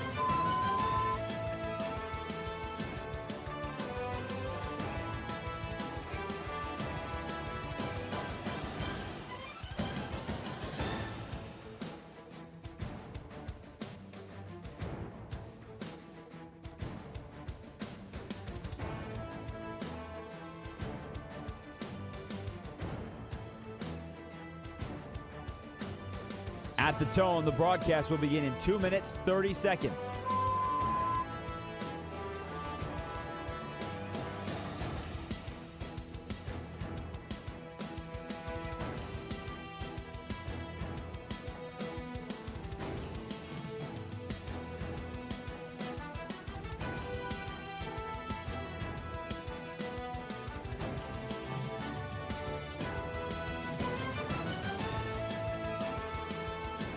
At the tone, the broadcast will begin in 2 minutes.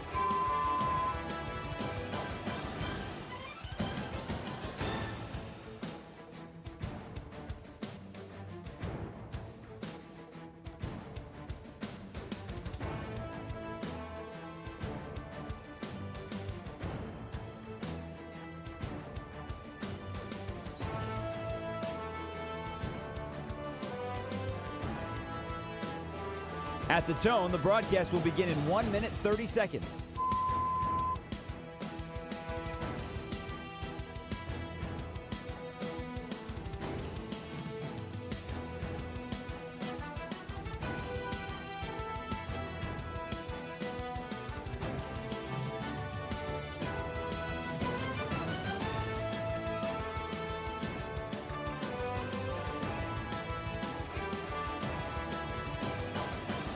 At the tone, the broadcast will begin in 1 minute.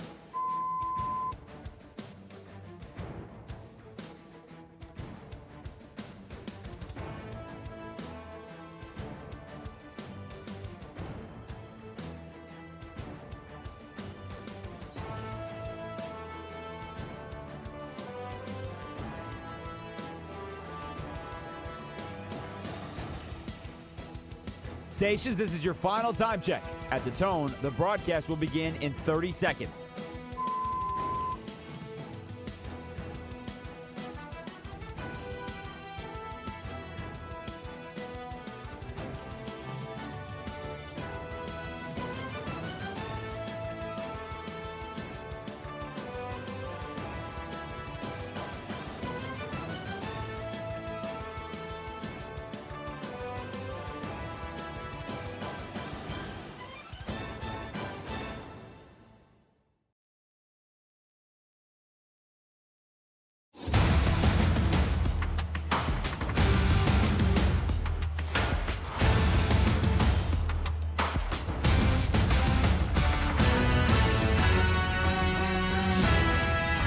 This is Bleck and Abdalla on Westwood One Sports. Here's Chris Bleck and Adam Abdalla. Live from Chicago each and every day, it's Bleck and Abdalla here on Westwood One Sports and the Westwood One Sports app.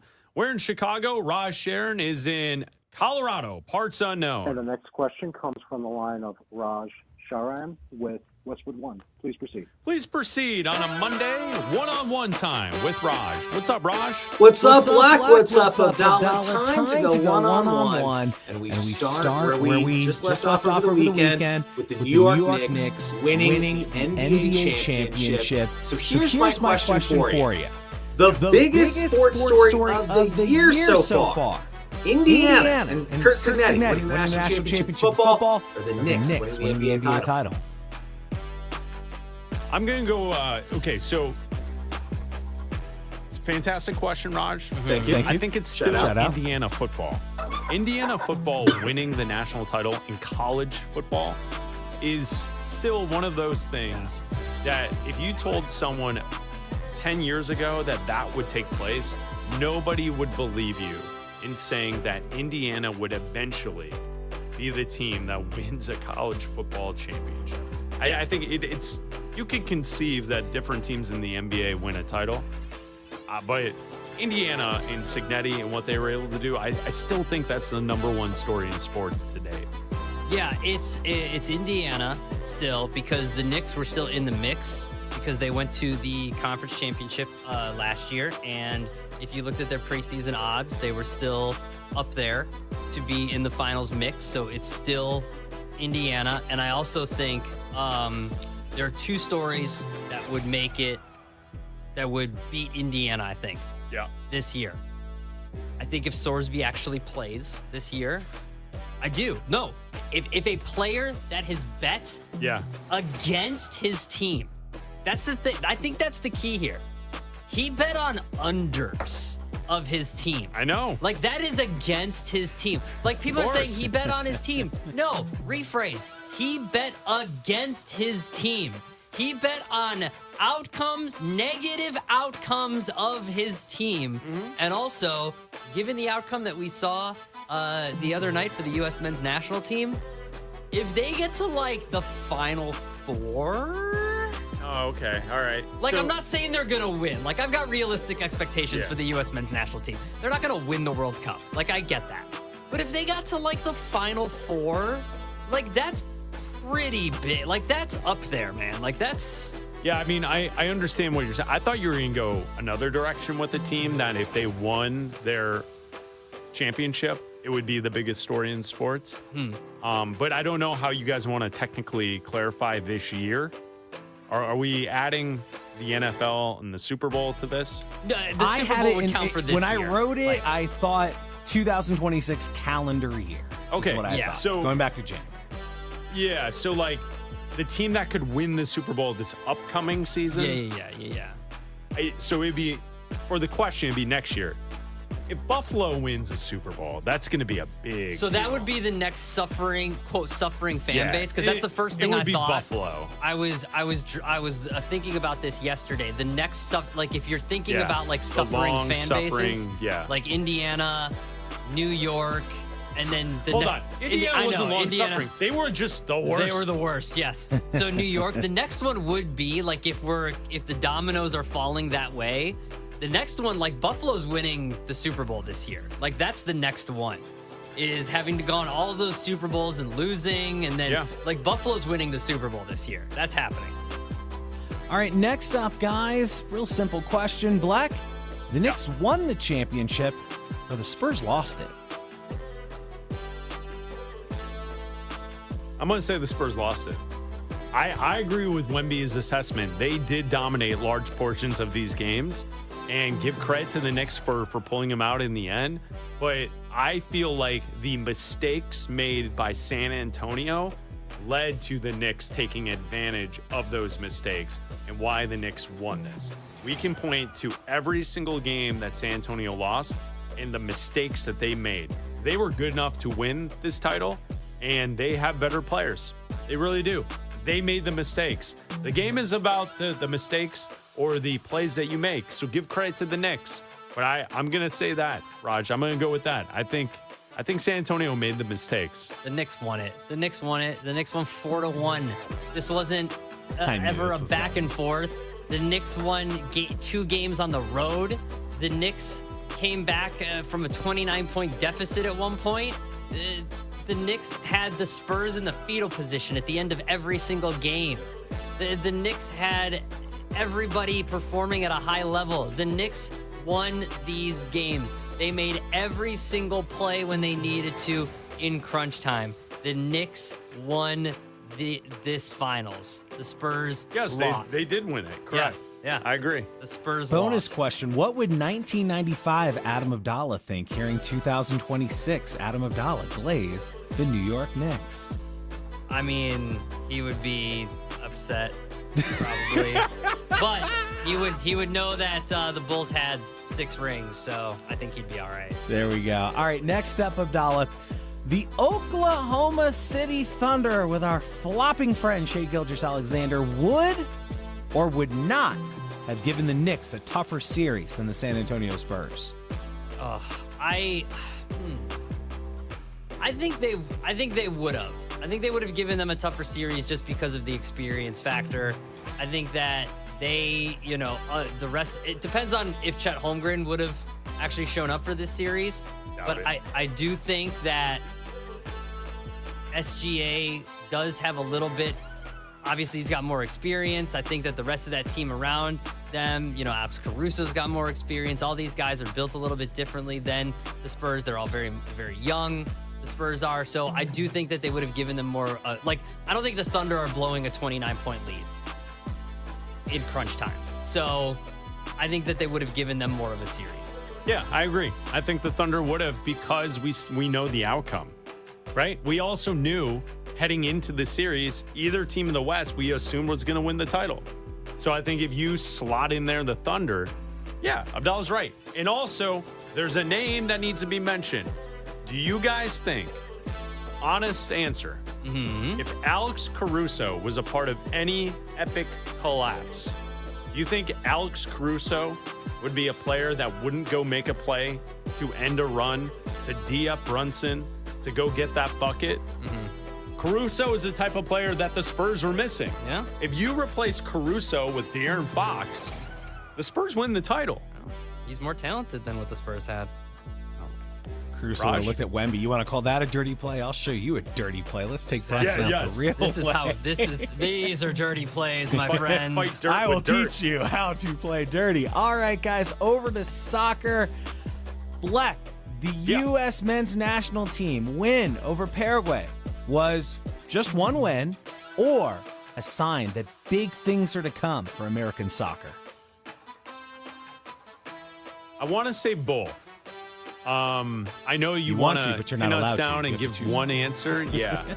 I'm going to say it was one win, even though it's the best I've ever seen the men's national team ever play. in a World Cup match or otherwise.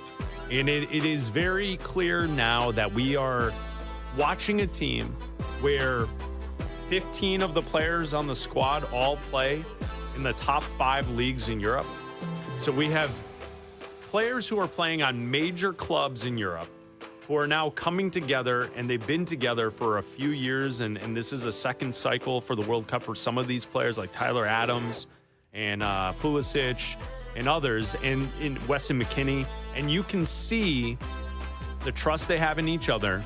And what we've seen and what we saw on Friday night is the passing in and around the box offensively for the U.S. I've never seen anything like that before. Usually we sit back and we play defense, we park the bus, and then we hope for a prayer to get a one-on-one situation and a Landon Donovan and a Clint Dempsey heroic goal to kind of get things even, right? Like, that's how we used to play and traditionally have always played for the men's national team. The way that they picked apart a good defensive squad in Paraguay on Friday night is not anything we've ever seen as American soccer fans on the men's side. And it could have been worse, like for Paraguay. Like, it could have been 6-1, 7. Like, they had way more chances. I've never seen a U.S. side play that aggressively, play that crisp, play like that's what, like, the teams that play like that is what you see and you envy, and that's usually what they're defending, and that's usually you're like, oh man, this is not going to end well for the U.S. because that's what they're playing against. But that's what you hope to see, and you know, like Spain's deep into a draw right now. So maybe like it's a sign of this because this World Cup is open. What was that score update? They're deep into a draw. Well, I mean, right it's like well, teams aren't playing up to their usual standards because of the way you can get in. So maybe that's a little more lackadaisical right now. Spain and Cape Verde right now is in the 75th minute, and it is a 0-0 tie at the moment. Raj, the other thing I would point out with the U.S. men's national team that I think is pretty cool and pretty impressive and why people should be excited is I mentioned a bunch of names who are like the guys who are like at the front of the team and the like stars per se. The Christian Pulisic, the Tyler Adams, the Weston McKennie.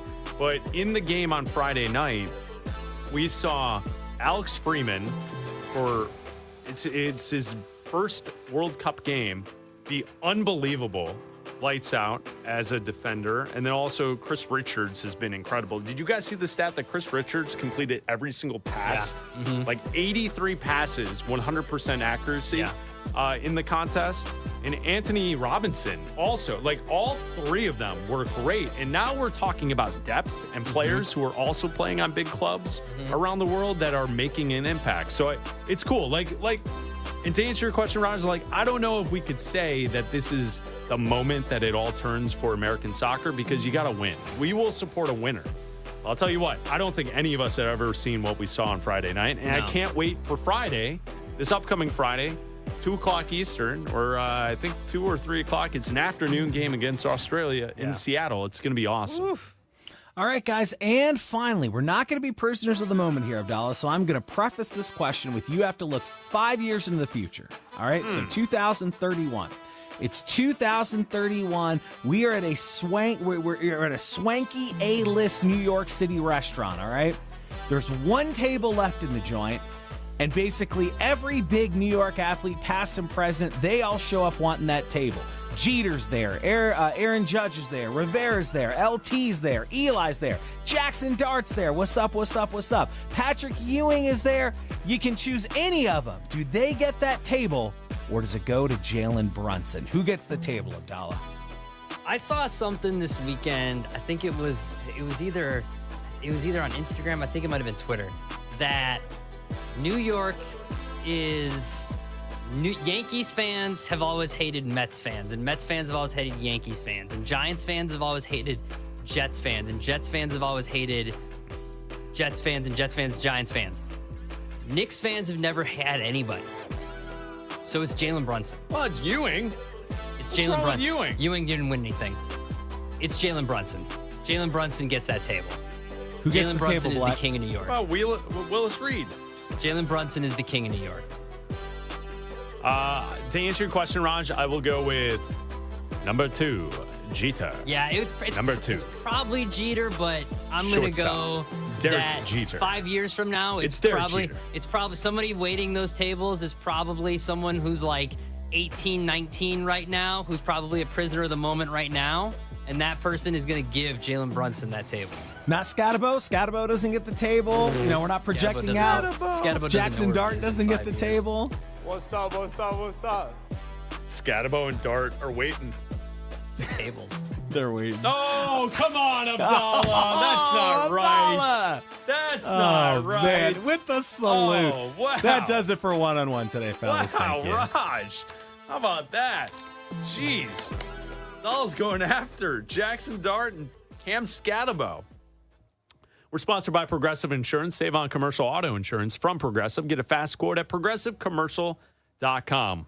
How about this? Coming up next, the World Cup of Soup. What will Abdalla select today? We'll tell you next. Start spreading the news. For the first time since 1973, the New York Knicks are NBA champions. Congratulations to all the long-suffering Knicks fans. You are the champions of the world. Westwood One Sports.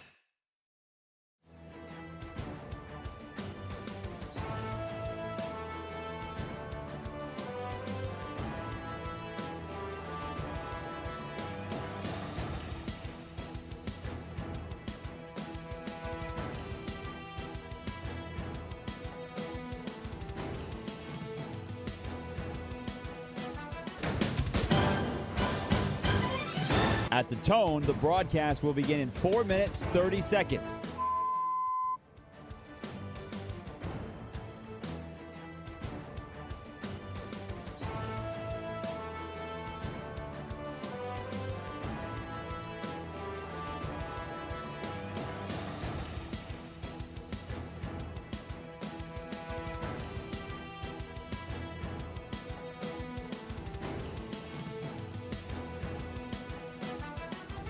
At the tone, the broadcast will begin in 4 minutes.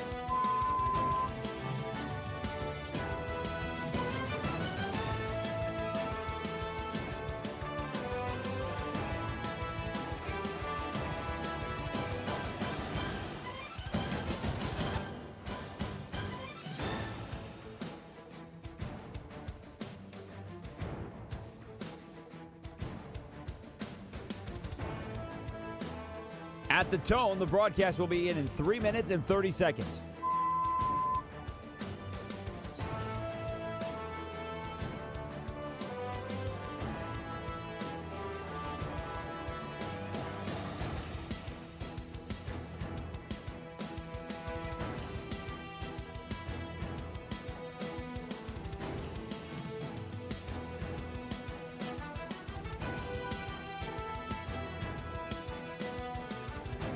At the tone, the broadcast will begin in 3 minutes.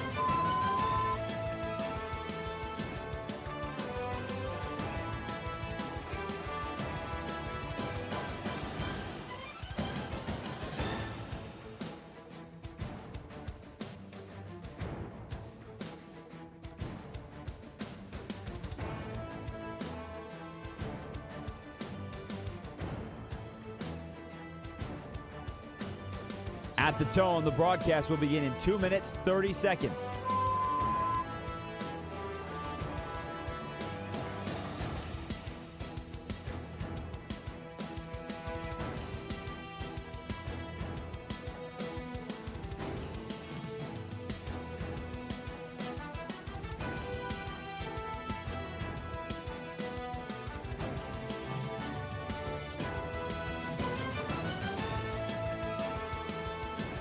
At the tone, the broadcast will begin in 2 minutes.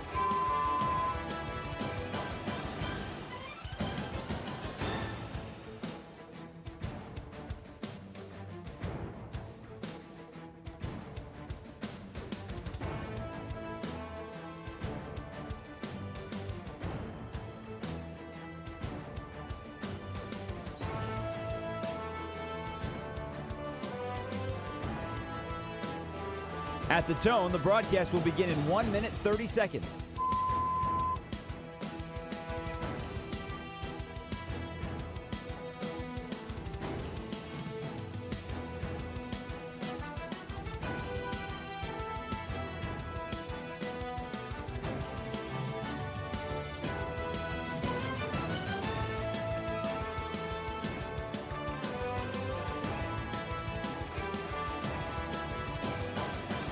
At the tone, the broadcast will begin in 1 minute.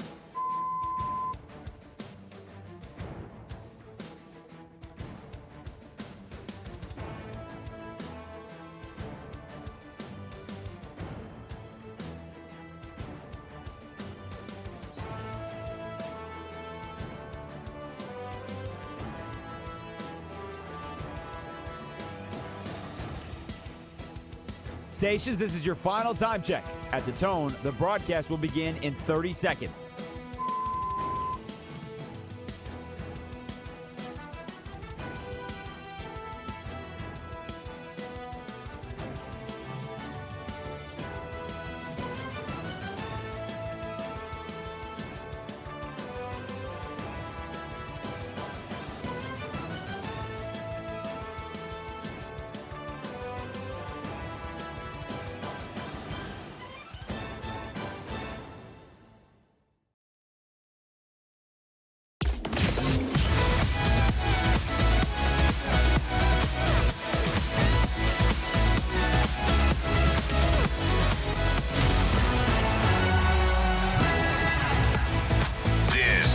is Bleck and Abdalla on Westwood One Sports.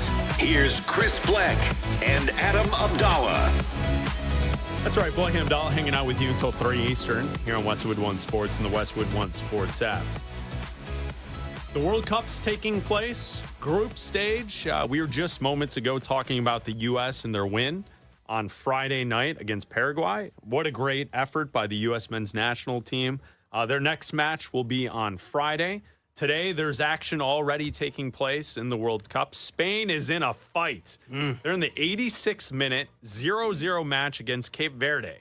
Not expected to do anything in this tournament, but Spain is struggling. And Spain is like one of the favorites. They are one of the favorites. One of the favorites of the tournament. It's like Spain and France are the two favorites. I'm sure they will, but a draw in the first match of group play is not great for the Spaniards. So we'll keep our eyes on that. And there's great for the Green Cape, though. There's there's games the rest of the day as well. Group stage taking place. Here on the Bleck and Abdalla Show, we like to celebrate the World Cup with our segment we call the World Cup of Soup. No soup for you. Bleck and Abdalla's World Cup of Soup. Soup is good food. This is how it works. The World Cup of Soup. Abdalla will select a country out of each group. He will find a soup from that country. He will taste test it right here on the show. Today, we move on to Group B. Abdalla? We don't move on to Group B. All right. Okay. So there We're you go. not going to group on to Group B because I was so inspired by the U.S. men's national team performance that I skipped ahead to Group D. Day 2 of the bit, and we're already off track. We're already off the rails. So Group A on Friday, we went with Group A. I chose the Korean Republic and had a great Producer Roy suggested a Korean soup. Yakuzan, it was great. It was spicy beef soup. It was delicious. 4 out of 5 bowls. It was awesome. So now I was inspired by the U.S. men's national team. I have skipped Group B and Group C. We'll get to those tomorrow. I'll double up. I'm going to double up tomorrow. I got to double up. Hold on. I don't get it. He was just so excited. He was so excited. We're up against the clock here, all right? Just don't worry about it. You just sit back, relax, and enjoy some soup commentary, okay?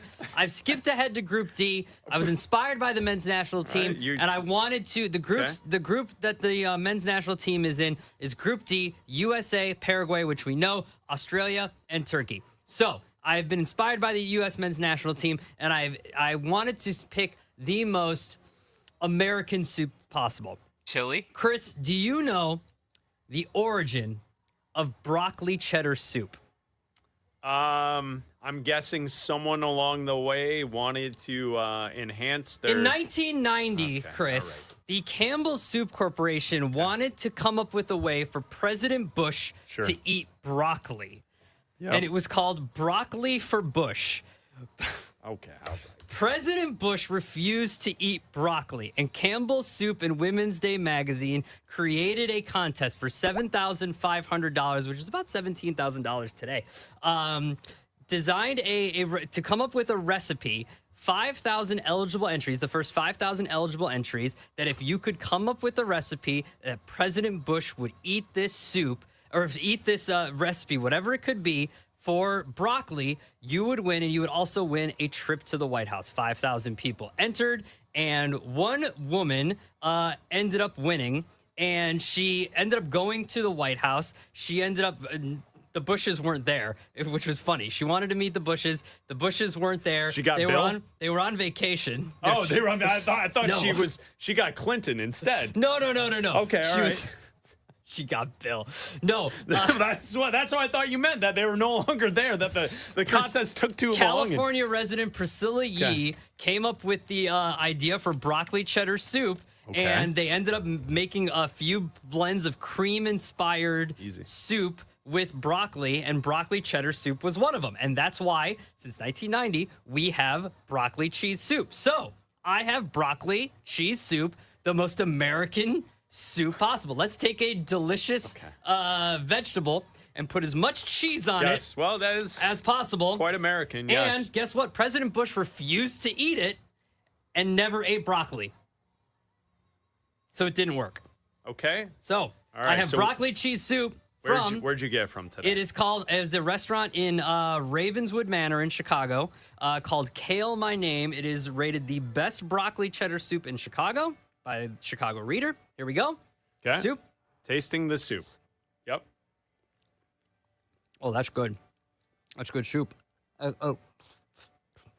Look how thick the soup is. Oh, yeah, it looks thick. Yes, That's the a soup. thick- Yes, that's the a soup. thick soup. Yes, you can watch this on YouTube. Bleck and Abdalla show. Abdalla is slurping his thick That's a cheddar full, broccoli I just soup. got a full piece of broccoli. Yeah, A full piece of broccoli. sounded like it. There's carrots in here. Carrots. Yeah. I thought it was just broccoli. No, you can put anything you want to. All right. There's cheese in it, obviously. The cheese. Oh, it's so good. Oh my god. Okay. A lot of cheddar. I think there might be more than just cheddar in here too. I'm gonna taste different kinds of cheese. There's some good soup. Okay. All right. Okay. Yes. Do you want some? I'm okay right now. Okay. Yeah. Okay. And I don't want to So I slurp out gave- of your bowl. No, I got an Couple extra bowl dudes for you. just slurping some I got an soup. extra bowl. Okay, so, all right. I'm going to rate this. Hold on, one more taste. I'm going to give this. Wow, he's really going to town there. Yeah, I know. He is 3.5. 3.5 bowls. 3.5 Korea bowls. won. 3.5 bowls. Still number one. Still number 3.5 one. bowls. 3.5 All right, bowls. 3.5 bowls. 3.5 bowls for the broccoli cheddar soup. Okay, and this is Group D. This is Group D. And you went with the Americans. Went with the Americans, USA. Okay. USA for their big win. Their big win. So you're telling us tomorrow you will have Group B and C? Yeah, I got to double up. I got to double so up. tomorrow's a doubler day. Doubler. Well, we don't have as many shows as we do No, I know. groups, so I got to double up a couple days. So Okay. I will double up for All the right. World Cup of Soup. I did not know, and you're right. Yes, it is the World Cup of Soup. No soup for you. Bleck and Abdalla's World Cup of Soup. Soup is good food. I did not know that cheddar broccoli soup was created in 1990. 1990. Broccoli for Bush. Yes, broccoli for Bush. Yes, I had no idea. I had no idea that was. I thought it was just always around. Nope. All right, so there you go. The World Cup of Soup as we celebrate the World Cup here on Bleck and Abdalla. Abdalla takes a victory lap in regards to the NBA Finals. That's next. This is Westwood One Sports.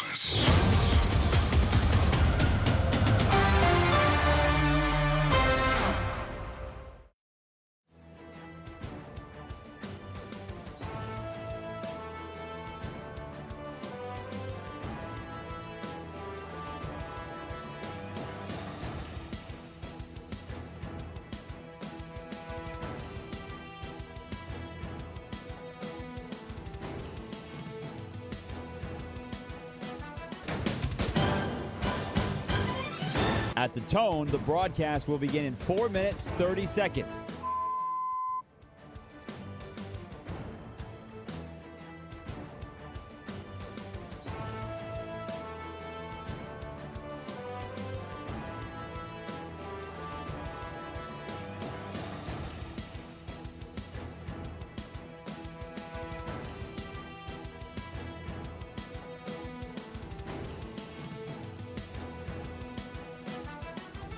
At the tone, the broadcast will begin in 4 minutes.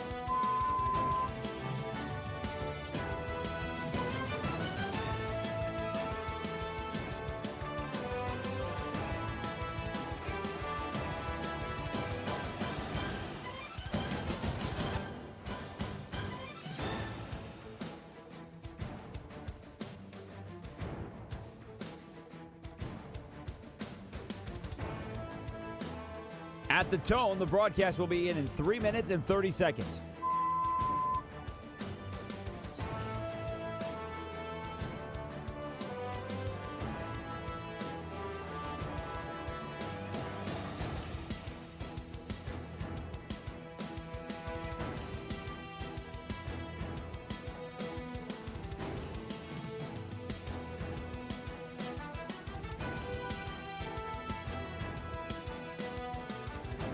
At the tone, the broadcast will begin in 3 minutes.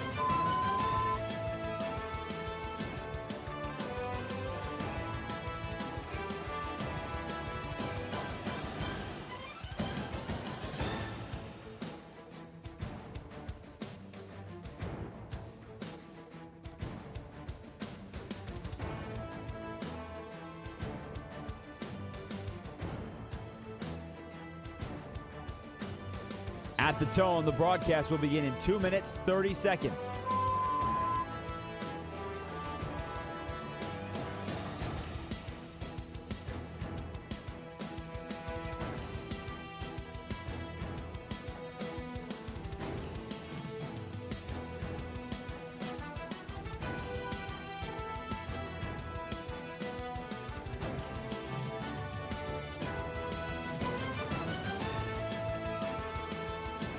At the tone, the broadcast will begin in 2 minutes.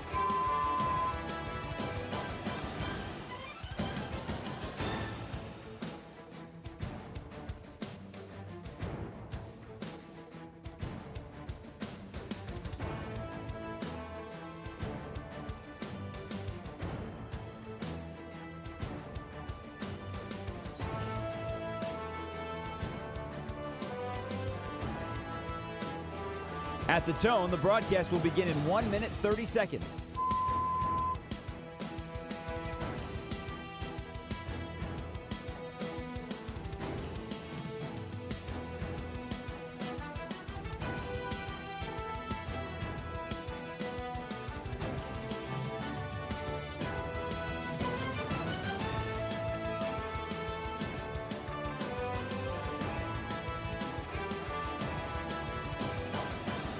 At the tone, the broadcast will begin in 1 minute.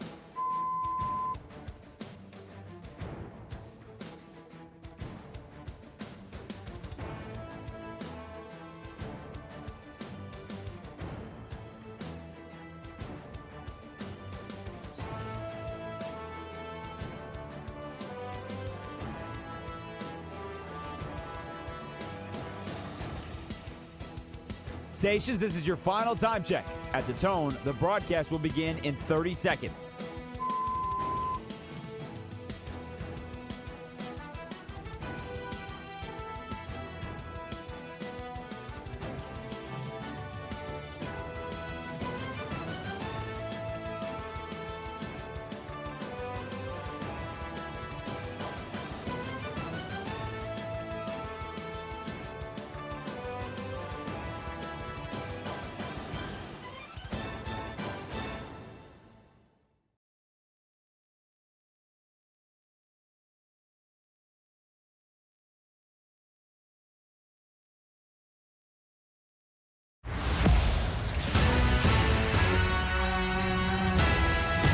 This is Bleck and Abdalla on Westwood One Sports.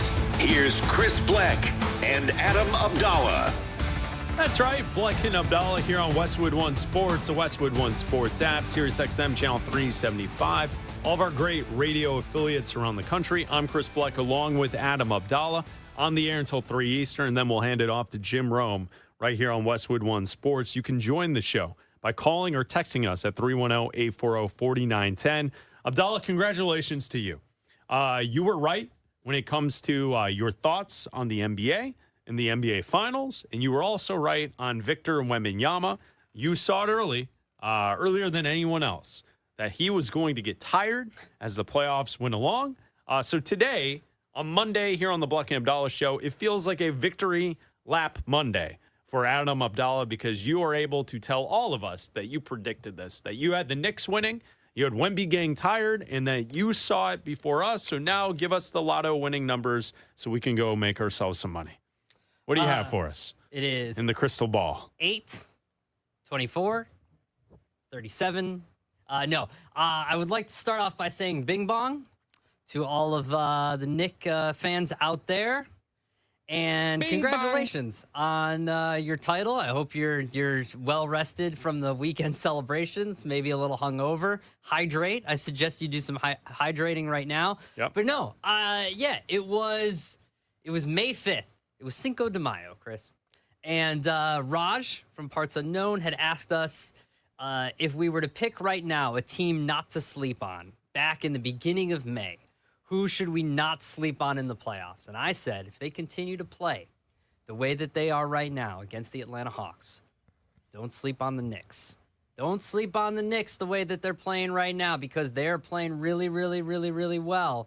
And this is a team that, if they're fully healthy, if that offense is playing the way that they are, they're unstoppable. And sure enough, this is a team that, riding that offense, and really in Game 5, that defense, nobody could hit a shot in Game 5.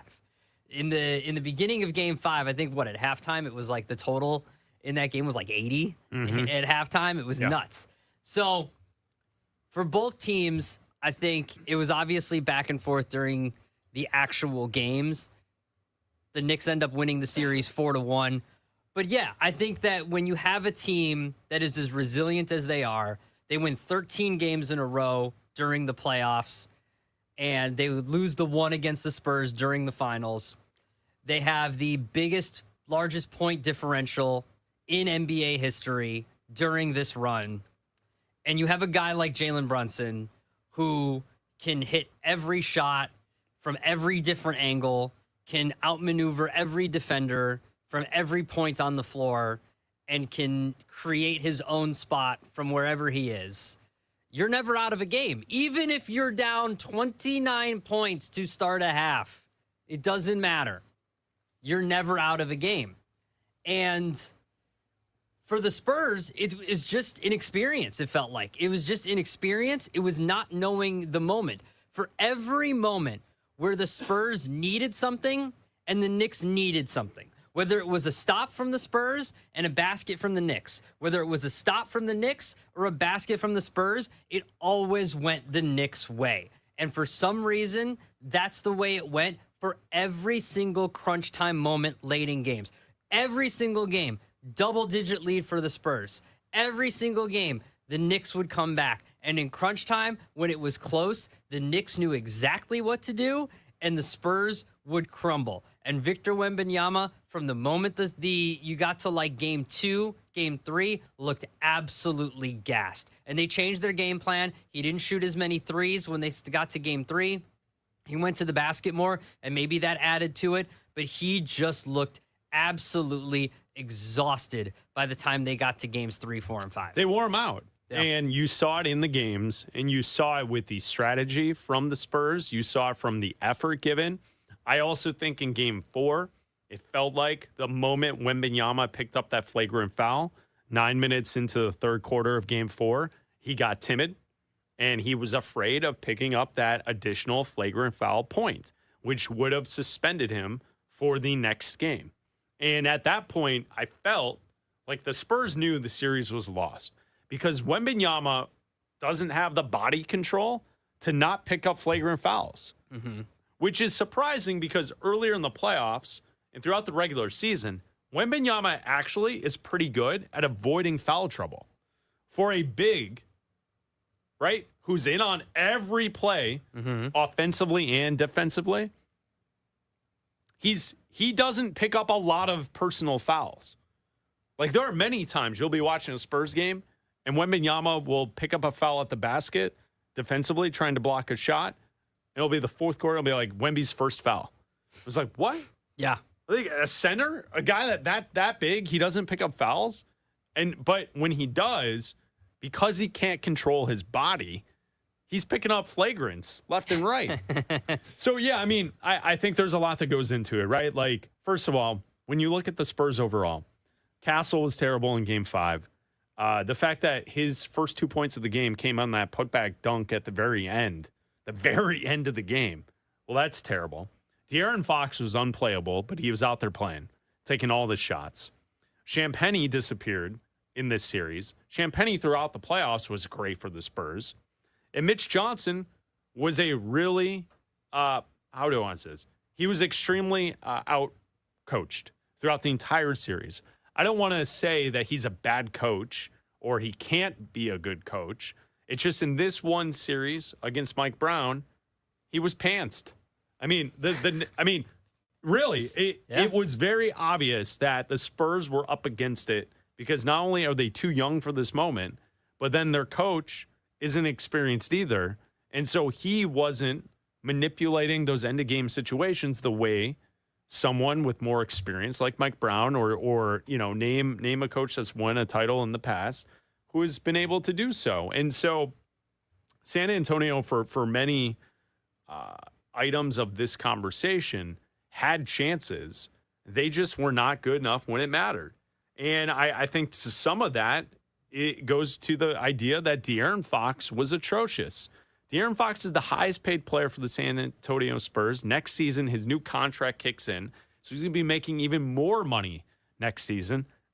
It feels like to me, watching the games, that the Spurs players who are out there, that they want Dylan Harper playing over De'Aaron Fox. And while you were watching these games here in the NBA Finals, Dylan Harper was the better player by far.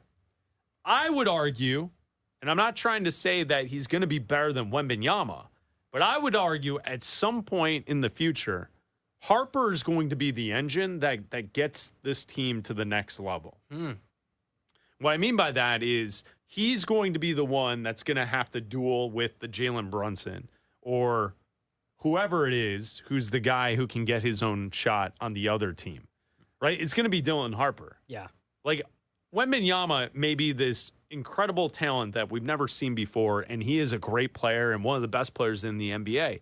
He needs some go-to moves. He doesn't have them. Dylan Harper knows his spots.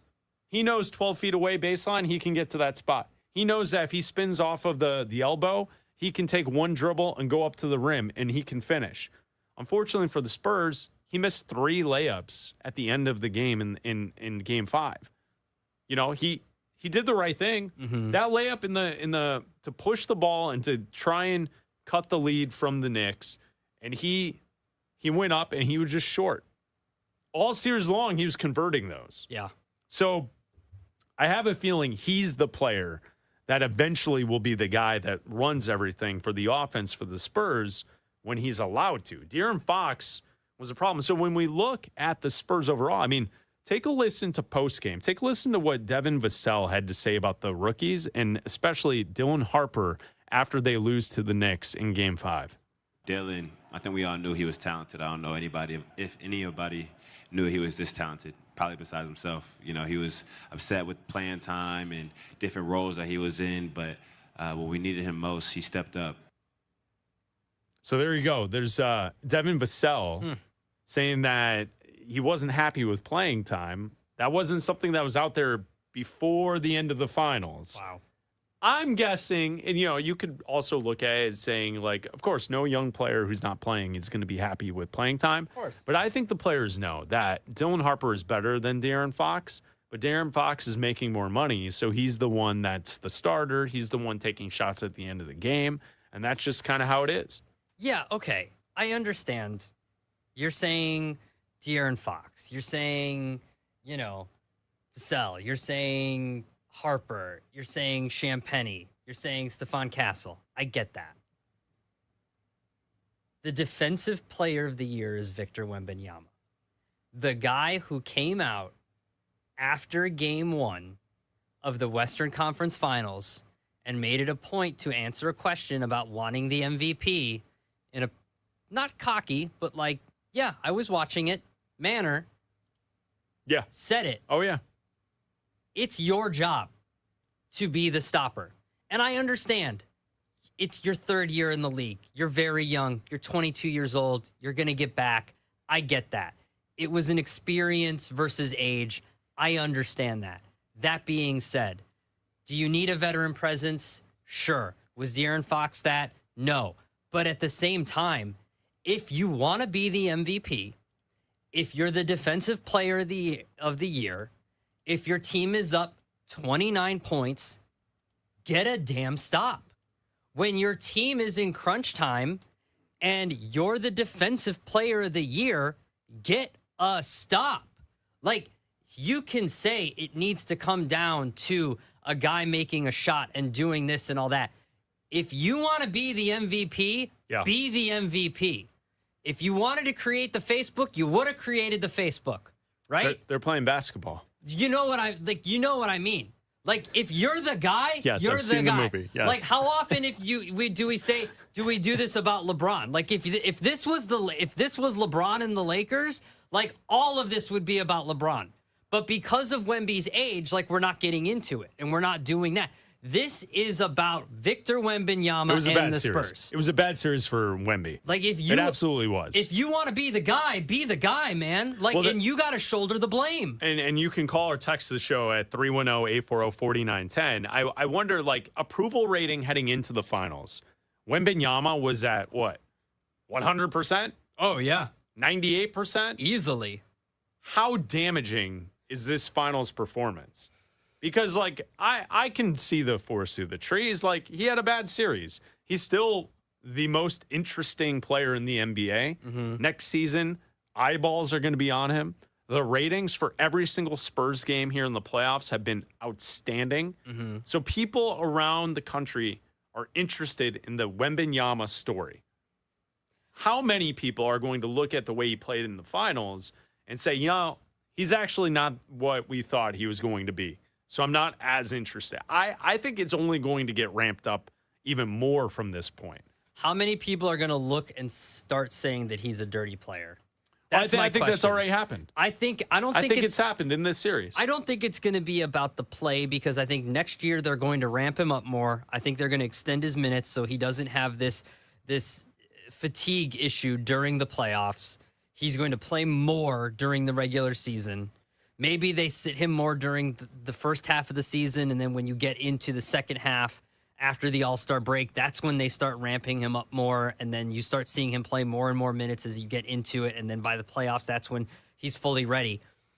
But I think that this label of him being a dirty player, like, that's something he's going to have to control. Like, that's something he's going to have to realize and stop, because you can't get that label. Well, you can't be you can't be the next face of the NBA and also be Draymond Green. Well, like, you can't. I think there's also this idea that he could be the face of the NBA and also be a player that most fan bases dislike. That is possible.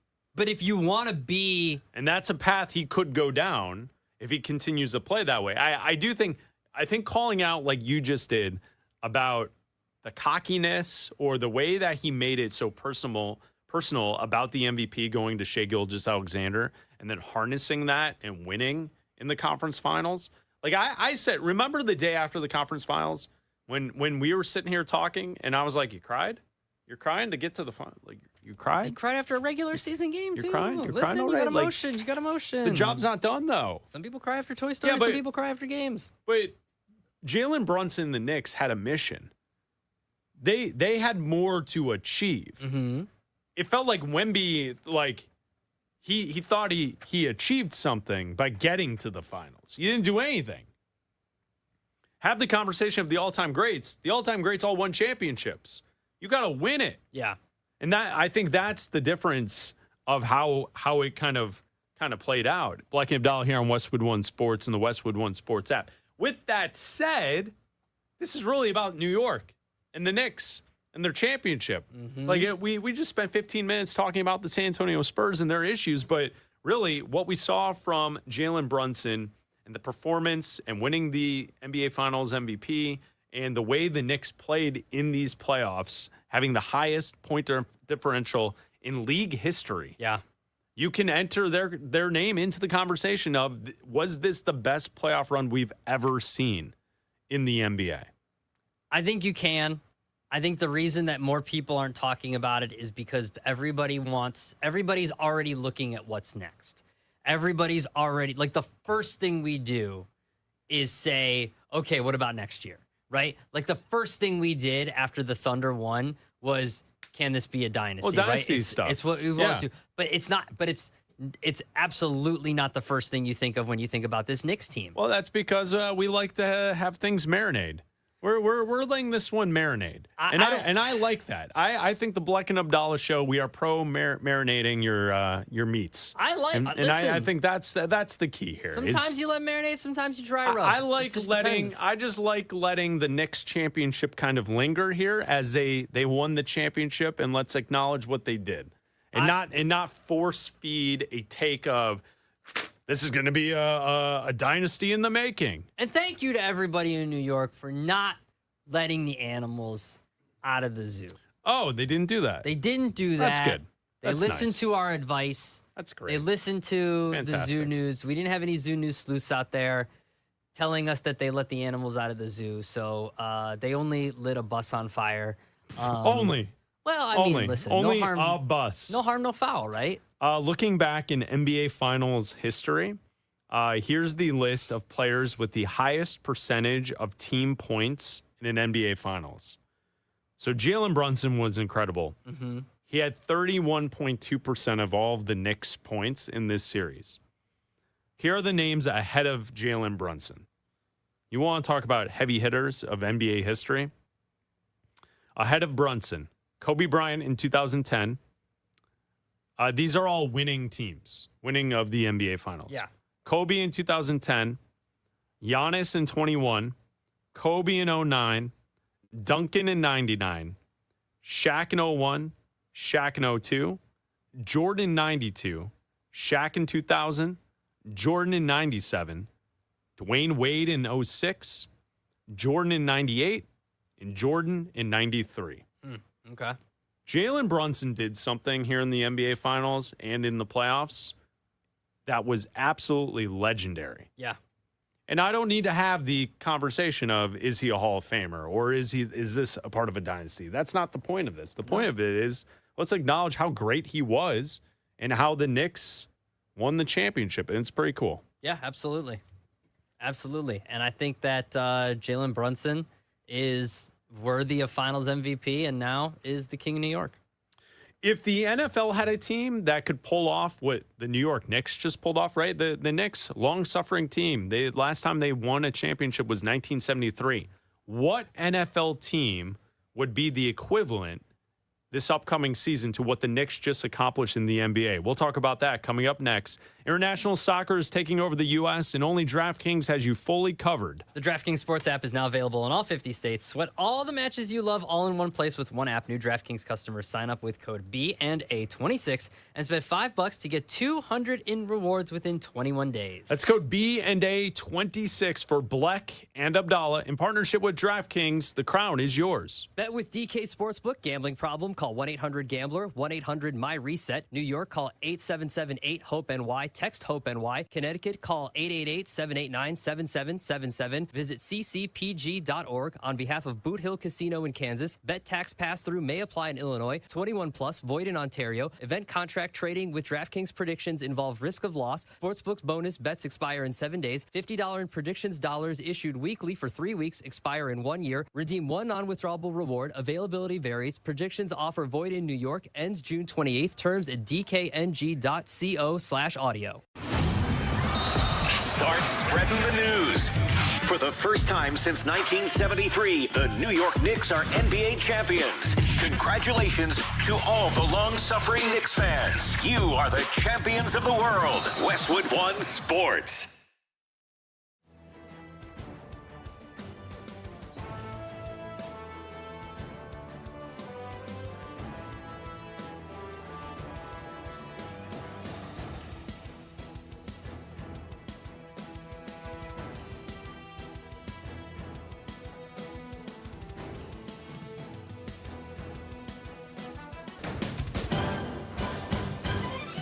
At the tone, the broadcast will begin in 4 minutes, 30 seconds.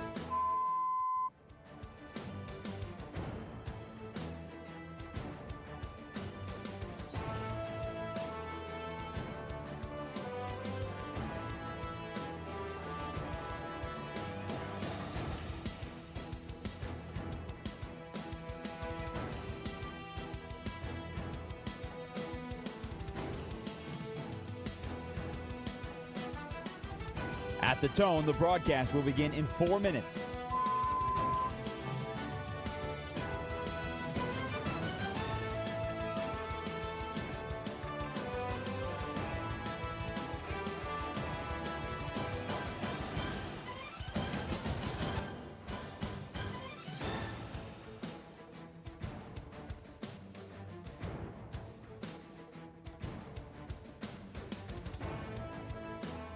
At the tone, the broadcast will begin in 3 minutes and 30 seconds.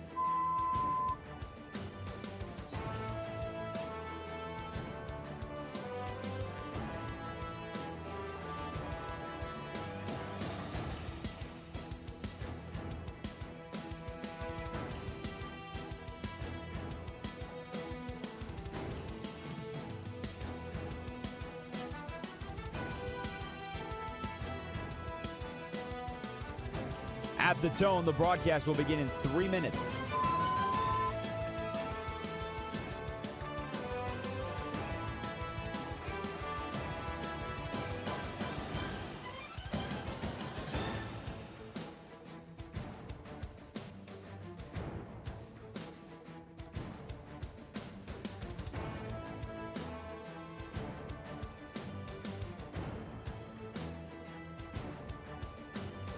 At the tone, the broadcast will begin in 2 minutes, 30 seconds.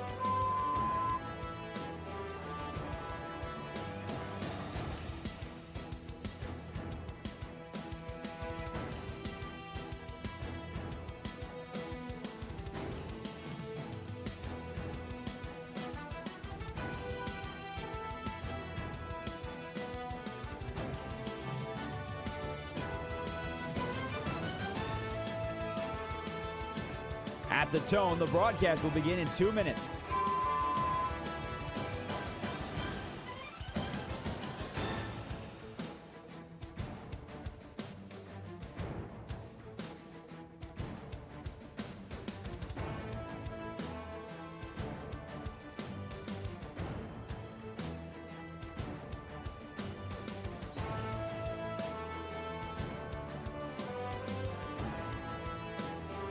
At the tone, the broadcast will begin in 1 minute, 30 seconds.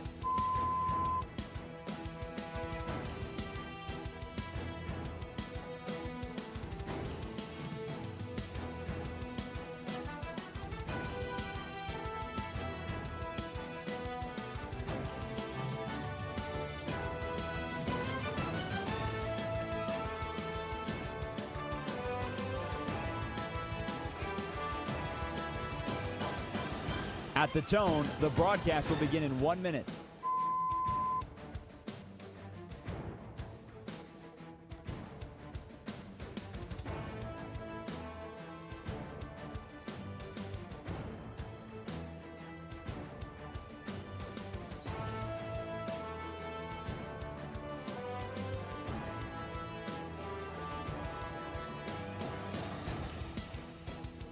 Stations, this is your final time check. At the tone, the broadcast will begin in 30 seconds.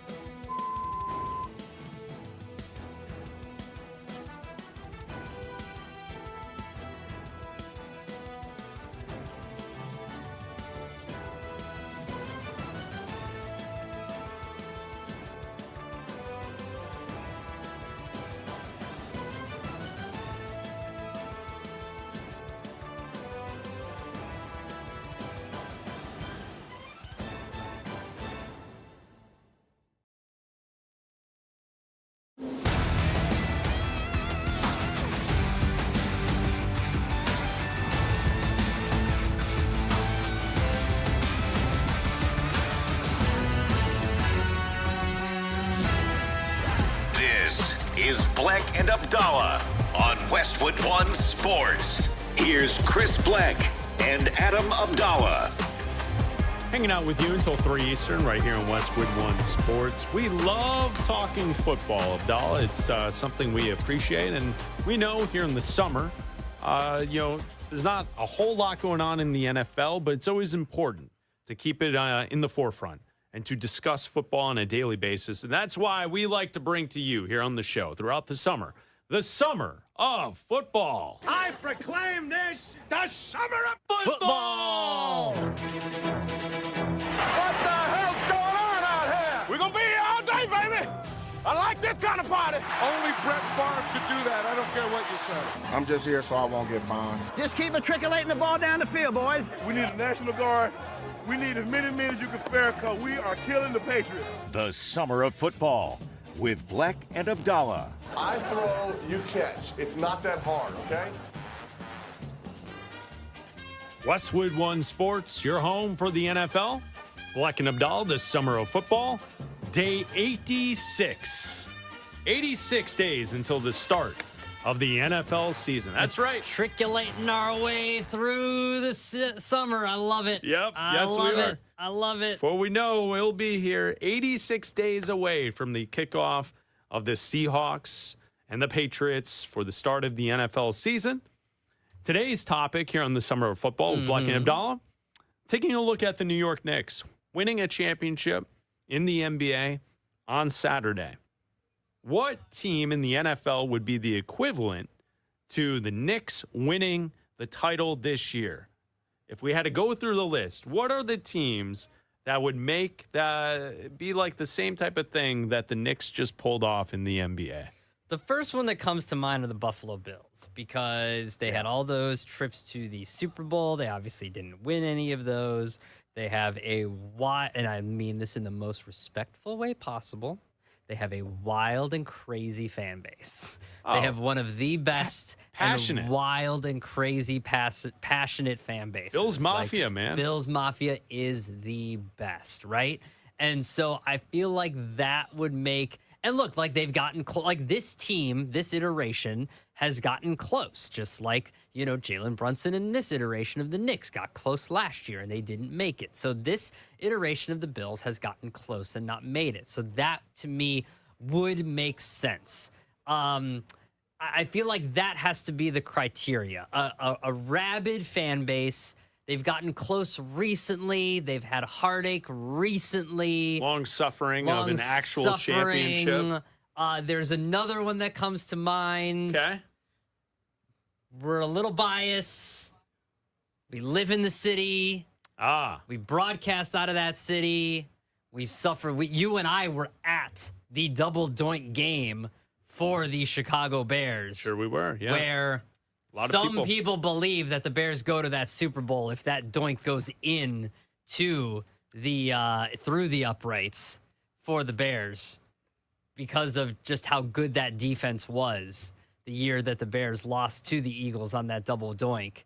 And then obviously they haven't won since 1985, and they lost to the Rams on the route run by your most favorite player, DJ Moore, and Caleb Williams' interception last year. So they were close-ish. They were in the playoffs last year. Yeah, so you're going to say Chicago. So it's going to say Chicago, so the Bears. Buffalo, Chicago. Mm-hmm. Some other options of teams that could go on a title that can maybe fit the same category as the Knicks filled.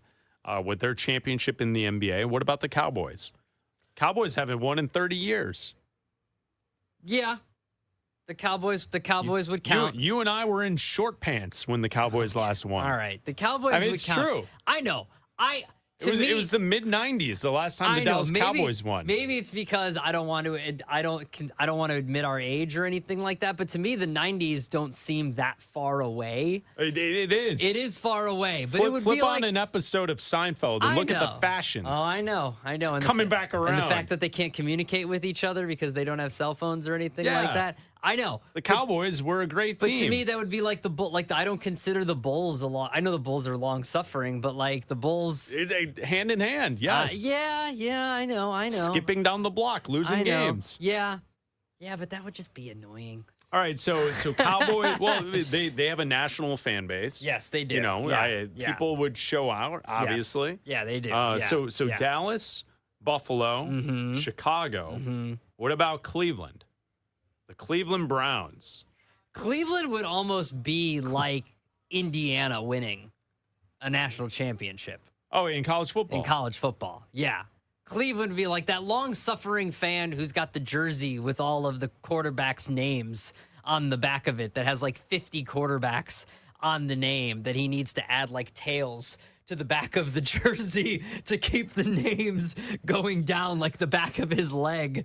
So I feel like, that the Browns would work. We had someone who tweeted the show, tweeted both you and I, that said the Raiders would work. The Raiders would fit that bill. Absolutely. Rabid fan base, haven't won since in a very long time, that the Raiders would fit that bill as well. Let's see. The Raiders last won the Super Bowl in 81. Is that the correct, is that what I'm seeing? Let's see. I think it is. So last time the Raiders won, I mean, that would be the thing with specifically Cleveland. Cleveland's never won a Super Bowl. Exactly. That's why I said Indiana, because they've never done anything. So, yeah. The Raiders in the 70s were a viable AFC powerhouse. Exactly, yeah. So you're right. I think the Las Vegas Raiders getting into the mix. But now it doesn't fit the criteria of they've been close recently. And same with the Browns. The Raiders and the Browns don't fit that criteria.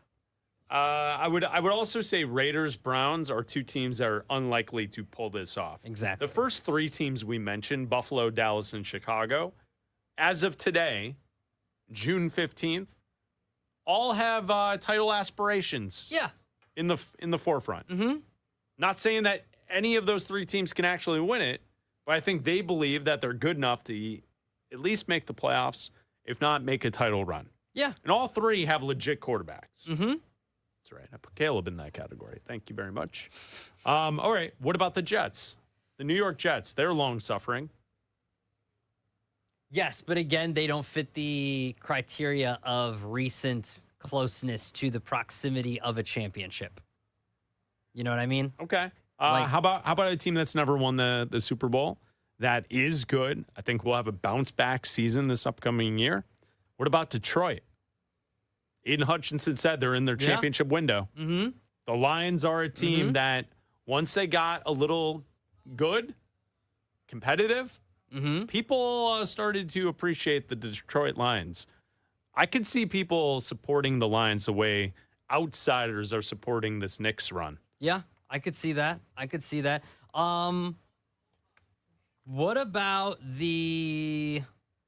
let's see. They were close. They haven't won anything in recent years. They won in the 90s. What about the 49ers? No, the 49ers have been good for too long. No, that doesn't count. They haven't won, though. Yeah, the 49ers. But they haven't. Like No. You just said the Cowboys. Whoa. No. If you count the Cowboys from the 90s, why not the 49ers?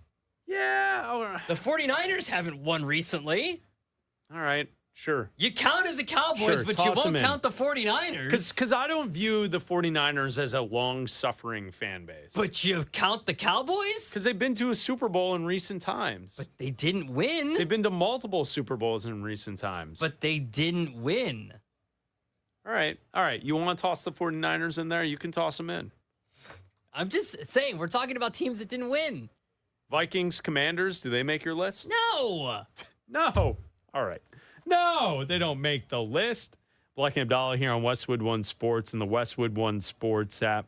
We go to Tommy in Michigan. You're on with Bleck Abdalla. What's up, Tommy? Hey, what's up, guys? Thanks for the call. I think it's got to be the Lions. I'm a suffering Lions fan. 2 years ago, we went to the NFC Championship game, had a 17-point lead at halftime against the 49ers. Yeah. And they blew it. We call it around here SOL, which means same old Lions. That's what happened to them in that game. Everything that could possibly go wrong went wrong. We've never been to, so it's got to be the Lions and maybe the Browns. I don't know. It's like, but we have been just way too suffering. We were so close 2 years ago. We should have been in that big game, and we got it just all fell apart, and it was devastating. But you know what I mean? Yeah, absolutely. Thank you, Tommy. Thanks for the phone call, and you can always call the show at 310-840-4910. Tommy makes a great point. Detroit Lions fans have always been long-suffering. They've never accomplished it, and for the most part, they've actually never been good until the last couple of seasons. I get Tommy's point there. That makes a lot of sense. Yeah, I could see that. That fits in the Indiana category. Yeah, it does. Mm-hmm. It absolutely does because they've, for the last 40 years, the Lions are always the joke. Yeah. They're in a division of the team that we root for and theoretically are a rival that no one sees them as a rival. Exactly. Up until the last 5 years or so. Yep. I know they had a moment with Megatron and Matt Stafford. I get that, but those teams are beatable. Yeah. Come on, they were beatable. Bleck Abdalla here on Westwood One Sports and the Westwood One Sports app. Sponsored by Progressive Insurance, protecting your business vehicles 24/7. See if you can save at progressivecommercial.com. So there you go. Day 86 of the summer. Man. Counting down the days until the start of the football season. Trying to find the NFL team that could be like the Knicks. That could end a drought, win a championship, likability factor. So, I think those are some good options. Dallas, Buffalo, Detroit, Chicago. I think those are all good options with the summer of football. Day 86. Abdalla, I saw this news earlier today. This is from Shams Charania in the NBA. The Chicago Bulls are finalizing the hiring of Portland Trailblazers interim head coach Tiago Splitter as the franchise's new head coach. Sources tell ESPN on Monday. Splitter would succeed Billy Donovan as the Bulls head coach after stepping away. He was turned the head coach in Portland after Chauncey Billups got arrested in the federal charges and all that whole scandal taking place from that situation. So Splitter, 41, was thrown into the mix mid-season. He took the Trailblazers last year to a 42-40 record, got them into the playoffs. They played the Spurs in the first round. Mm-hmm. There's also something else going on here with Portland, which we haven't really spent a lot of time on this show talking about, but their new ownership group essentially seems cheap. Is that the best way to kind of, from an outsider's perspective, is they're trying to cut everything within the organization? Yeah. And what was reported is that they are looking to hire a coach full-time for Portland Trailblazers that will be the lowest paid coach in the NBA. Okay. So Splitter wasn't likely to stick around for that. Because that was my question, is if he did so well last season, why are they letting him go to the Bulls? I'm guessing he didn't want to stick around because they want to pay nothing to a head coach. Because if you're a good coach, those are hard to come by. Yeah, it is. And so Splitter, very popular with the Blazers locker room. Mm-hmm. He got success out of that team in a situation where they weren't expected to win. A bunch of young players kind of coming together and overachieving. So for Chicago's perspective, I think this is a really nice move for the Chicago Bulls to go out and hire Tiago Splitter. He's someone who has proven it in the NBA that he could get something out of NBA players. He also has credentials. He played in the league, many stops around the league. He also, the moment he stepped out of playing, he stepped right into the front office, and he was an international scout, and he was doing that type of stuff. And then another aspect of this hiring is that he's focused on player development, which Chicago will need as well. So I think this is a really good move for the Chicago Bulls. New front office, new head coach, Thiago Splitter, expected to be the Bulls' new head coach. He's a young coach. You got a lot of young players on this team, like you said, that they're going to have to develop. I think this is a good move because you want a coach who's not necessarily going to develop with the players, but can develop the players. But the fact that he's young, that he's not necessarily fresh out of the league, but that he's going to identify with the players. He's not going to talk at the players. He's going to talk with the players. They're going to respect him in that locker room. He already gained the respect of one locker room. It's not going to be hard for him to gain the respect of another locker room in the Chicago Bulls. I think this is a good move for them too. Yeah, and the other story with that is Portland, the new ownership group. They don't want to spend on anything, which stinks because the Portland Trail Blazers are a great NBA franchise, and they deserve better than that. So their head coaching spot is now open. So the search will continue for the Blazers. It's Bleck Abdalla here on Westwood One Sports and the Westwood One Sports app. What if Wembanyama never gets back to the NBA Finals? We talk about that coming up next. A statement to start it off. The U.S. beats Paraguay and gives the nation something to believe in. Is their World Cup run just getting started? Westwood One Sports.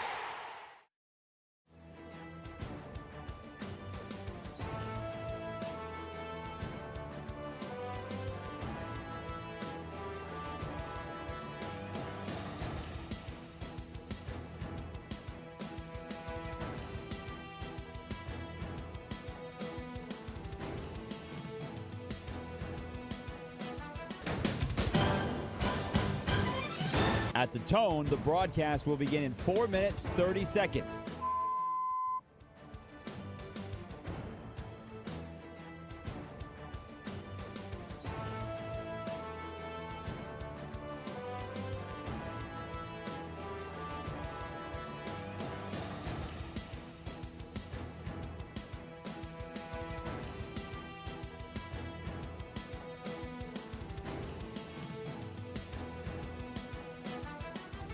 At the tone, the broadcast will begin in 4 minutes.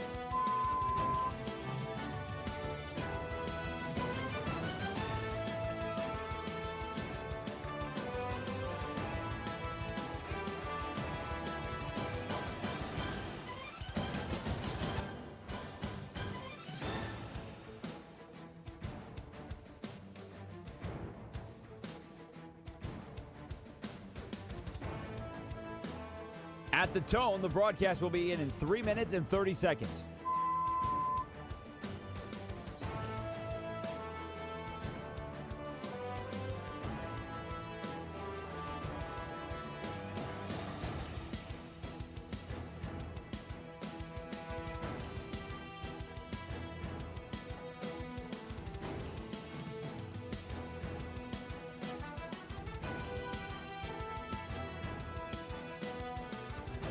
At the tone, the broadcast will begin in 3 minutes.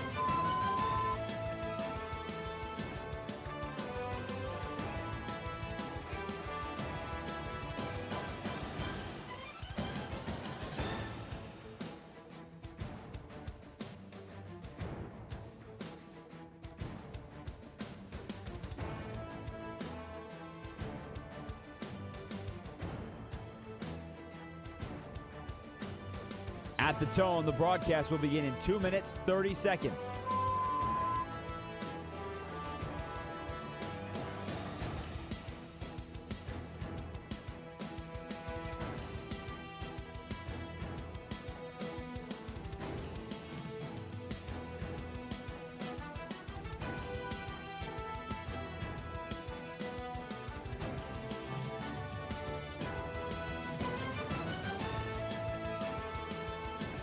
At the tone, the broadcast will begin in 2 minutes.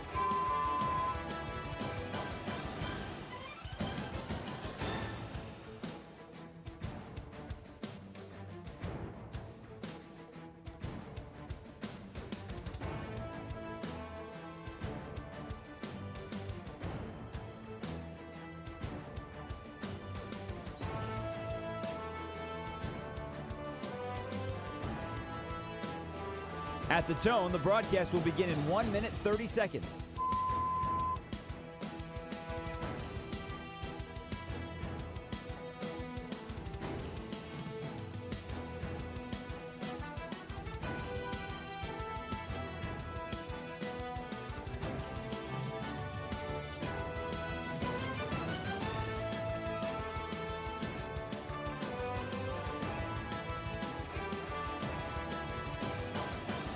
At the tone, the broadcast will begin in 1 minute.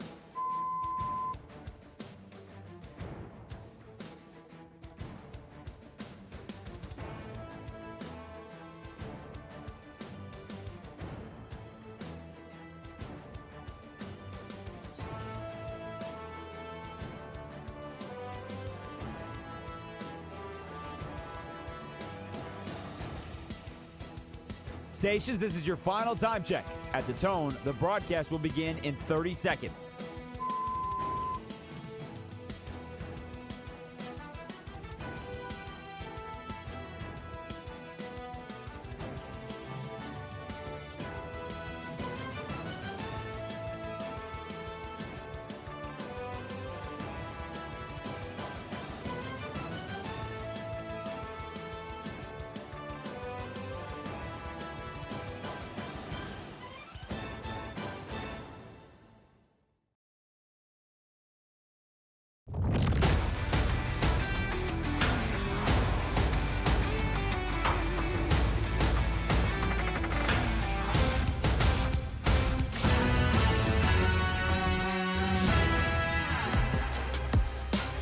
This is Bleck and Abdalla on Westwood One Sports. Here's Chris Bleck and Adam Abdalla. If you missed any part of today's show, check out the podcast on Apple and on Spotify. Also, like and subscribe to our YouTube channel, Bleck and Abdalla Show. You can watch Abdalla eat soup each day here on the show during the World Cup of Soup right there on our YouTube channel. Bleck and Abdalla Show during the live stream. Also, thank you to Raj and Roy for producing today's show. Jim Rome and the Jim Rome Show is coming up in about 13 minutes right here on Westwood One Sports. Let me paint you a picture. It's not a guarantee, but it is possible. What if 10, 15 years down the road, we're watching sports and we're talking about the all-time greats in the NBA and we say, Victor Wembanyama has won 7 straight Defensive Player of the Year awards. He has 3 MVPs, but the Spurs never got back to the NBA Finals. What would you think of that? Do you think it's possible that Wemby and the Spurs don't get back to the point that they were at this week in the NBA Finals? No, I don't. I think they do. If you told me he was a king, if you told me that this was like a pop-up fluke thing, like he was a part of some organization that never gets to it, that never gets to the finals or the Western Conference Finals normally, and this was like, oh, look at the run that this team is going on. Yeah. Like they never do it. Look at this heater they're on. Yeah. Then I would say, okay, you're right. I think you could actually flip it for the team that won. Exactly. I think we could say that about the Knicks and feel comfortable being like, they likely will never get back to the Which finals. is why when we were talking about who is under the most pressure, it was always the Knicks because they were under the pressure to perform because they might never get back here. I said from day one, it was the Spurs. You and I debated this. It was the Spurs, and clearly it showed that the pressure was on them throughout the series. No, the pressure was always on the Knicks because they might never get back to this situation. All right, the Spurs are going to get back here. Sure. The Spurs are the favorites. They're plus 250 to get right back here next year to win it. After the Knicks win the championship on Saturday night, Victor Wembanyama spoke to the media, and he talked about having to wait to get back to the finals. Probably 100 games before we can be back in finals. So I don't know how to say it in English, but I'm going to have to hold that inside of me and slow down and wait and execute for 100 games. Okay, so there he goes. 100 games from the big Frenchman, Victor Wembanyama. Now, theoretically, he is correct. It is about roughly 100 games to get back to this point. A lot of people heard that quote and took it as if he's assuming that he will get the opportunity in 100 games to get back to the NBA Finals. Yeah.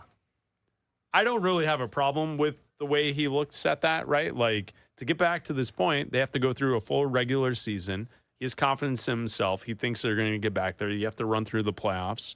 I don't have a problem with the way he says it. I do understand those, though, who think that he's being arrogant or cocky, that they're just automatically going to be back next season. I think that I don't think there's anything wrong with what he said. I think that when you when you ask players, what's your goal? The Super Bowl. What's your goal? To win the finals. What's wrong with that? If you ask him we expect to be back here next year. Of course you do. That's why you play. What's your goal? Well, our goal is to win 50 games and to lose in the Western Conference Finals. What do you want him to say? Of course his goal is to get back and to win the finals. What is he supposed to say? Like, what? I don't understand what's wrong with that. I have problems with his other comments, but with these, like, he's a champ. He wants to be a champion. Yeah. He's Defensive Player of the Year. He wants to be the face of the league. He wants to be the guy. He wants to be the MVP. Of course, his goal, and he expects to be back in this position, winning the trophy and not on the other side. You know, there's players in NBA history who had one crack at it, and then that was it. Allen Iverson, Charles Barkley, Reggie Miller, James Harden. Harden's never gone back. Same with Russell Westbrook. Mm-hmm. They never got back. Chris Paul. I mean, it's you. Sometimes you do only get one chance. With that said, I do feel like Wembanyama and what he's accomplished to this point is kind of in that category that LeBron, young LeBron, Tim Duncan, Luka, that those players are in, where it's obvious first 2-3 seasons of the player's career that they will be Hall of Famers, but like apex Hall of Famers where they're like the best player in the league for like 10 plus years. And those guys do find a way of getting back to the finals. I think that the difference is if you look at all the guys that you named, there's always someone in their way, right? Like Barkley, we know who is in his way, right? With Harden and Westbrook and Chris Paul, like it's mostly LeBron and the Warriors, the other team that was in their way. Yep. With Wembanyama, ideally, he's the guy that's in people's way. Like that's what he's supposed to become. He's supposed to be the guy that's in the next generation's way. And so that's what he expects to become. So I have no problem with him saying that, I expect to be back here next year. So two things before we go quickly. Did you see all the celebrations on Saturday night in New York City and like the craziness? And I love it. It's so cool. Did you see that they put Elmo's head on a spear? Yeah. And they were parading it around because he's a traitor now. Yeah. Because he told both teams to have fun before the NBA Finals. Yeah. How great is that? Listen, New York That's absolutely hilarious. New York doesn't forget, man. I know. Both teams have fun. I didn't know going into the finals that Sesame Street was supposed to be in Brooklyn. I had no idea. Don't forget your or roots. in Manhattan or so. It was supposed to be somewhere in New York. Don't forget your roots. I didn't remember that. Also, did you see the guy that's touring the states for the World Cup, Freddie? He's like having a hell of a time. Sure he is. Is it real? Is he actually going to these games? I don't think it's real. Freddie's real. Raj loves Freddie. Freddie's real. He might be real, but I still think this is all a FIFA ploy. PR marketing? PR, FIFA ploy. Not AI? It might not be AI. Could they be using AI? I think someone is going to these places, but I'd still believe that it is all PR to get us to talk about it. Yeah, I mean, we do like talking about silly stuff. Yeah, and this is a silly thing. But if it's AI, I'm going to be disappointed. I don't think it's AI because there's like, he's getting into like hotel rooms and like he's going to game. Like I understand. You can make up a picture of anything with AI. He met Tyler Shuck. He met the VP of Communications for the Saints who confirmed like Freddie's real. Saints said and his he's friends are great guys. Raj is right. That doesn't mean that it's not a FIFA PR tool. Isn't everything a FIFA PR tool? Exactly. It all is. All right. Can't just be a nice little Freddie German alone. boy who discovered America. So is the World Cup of Soup. Yes, let him enjoy the World Cup. All right, thank you, Roy. Thank you, Raj. Bleck Abdalla here on Westwood One Sports. Jim Rome and the Jim Rome Show is coming up next. This is Westwood One Sports.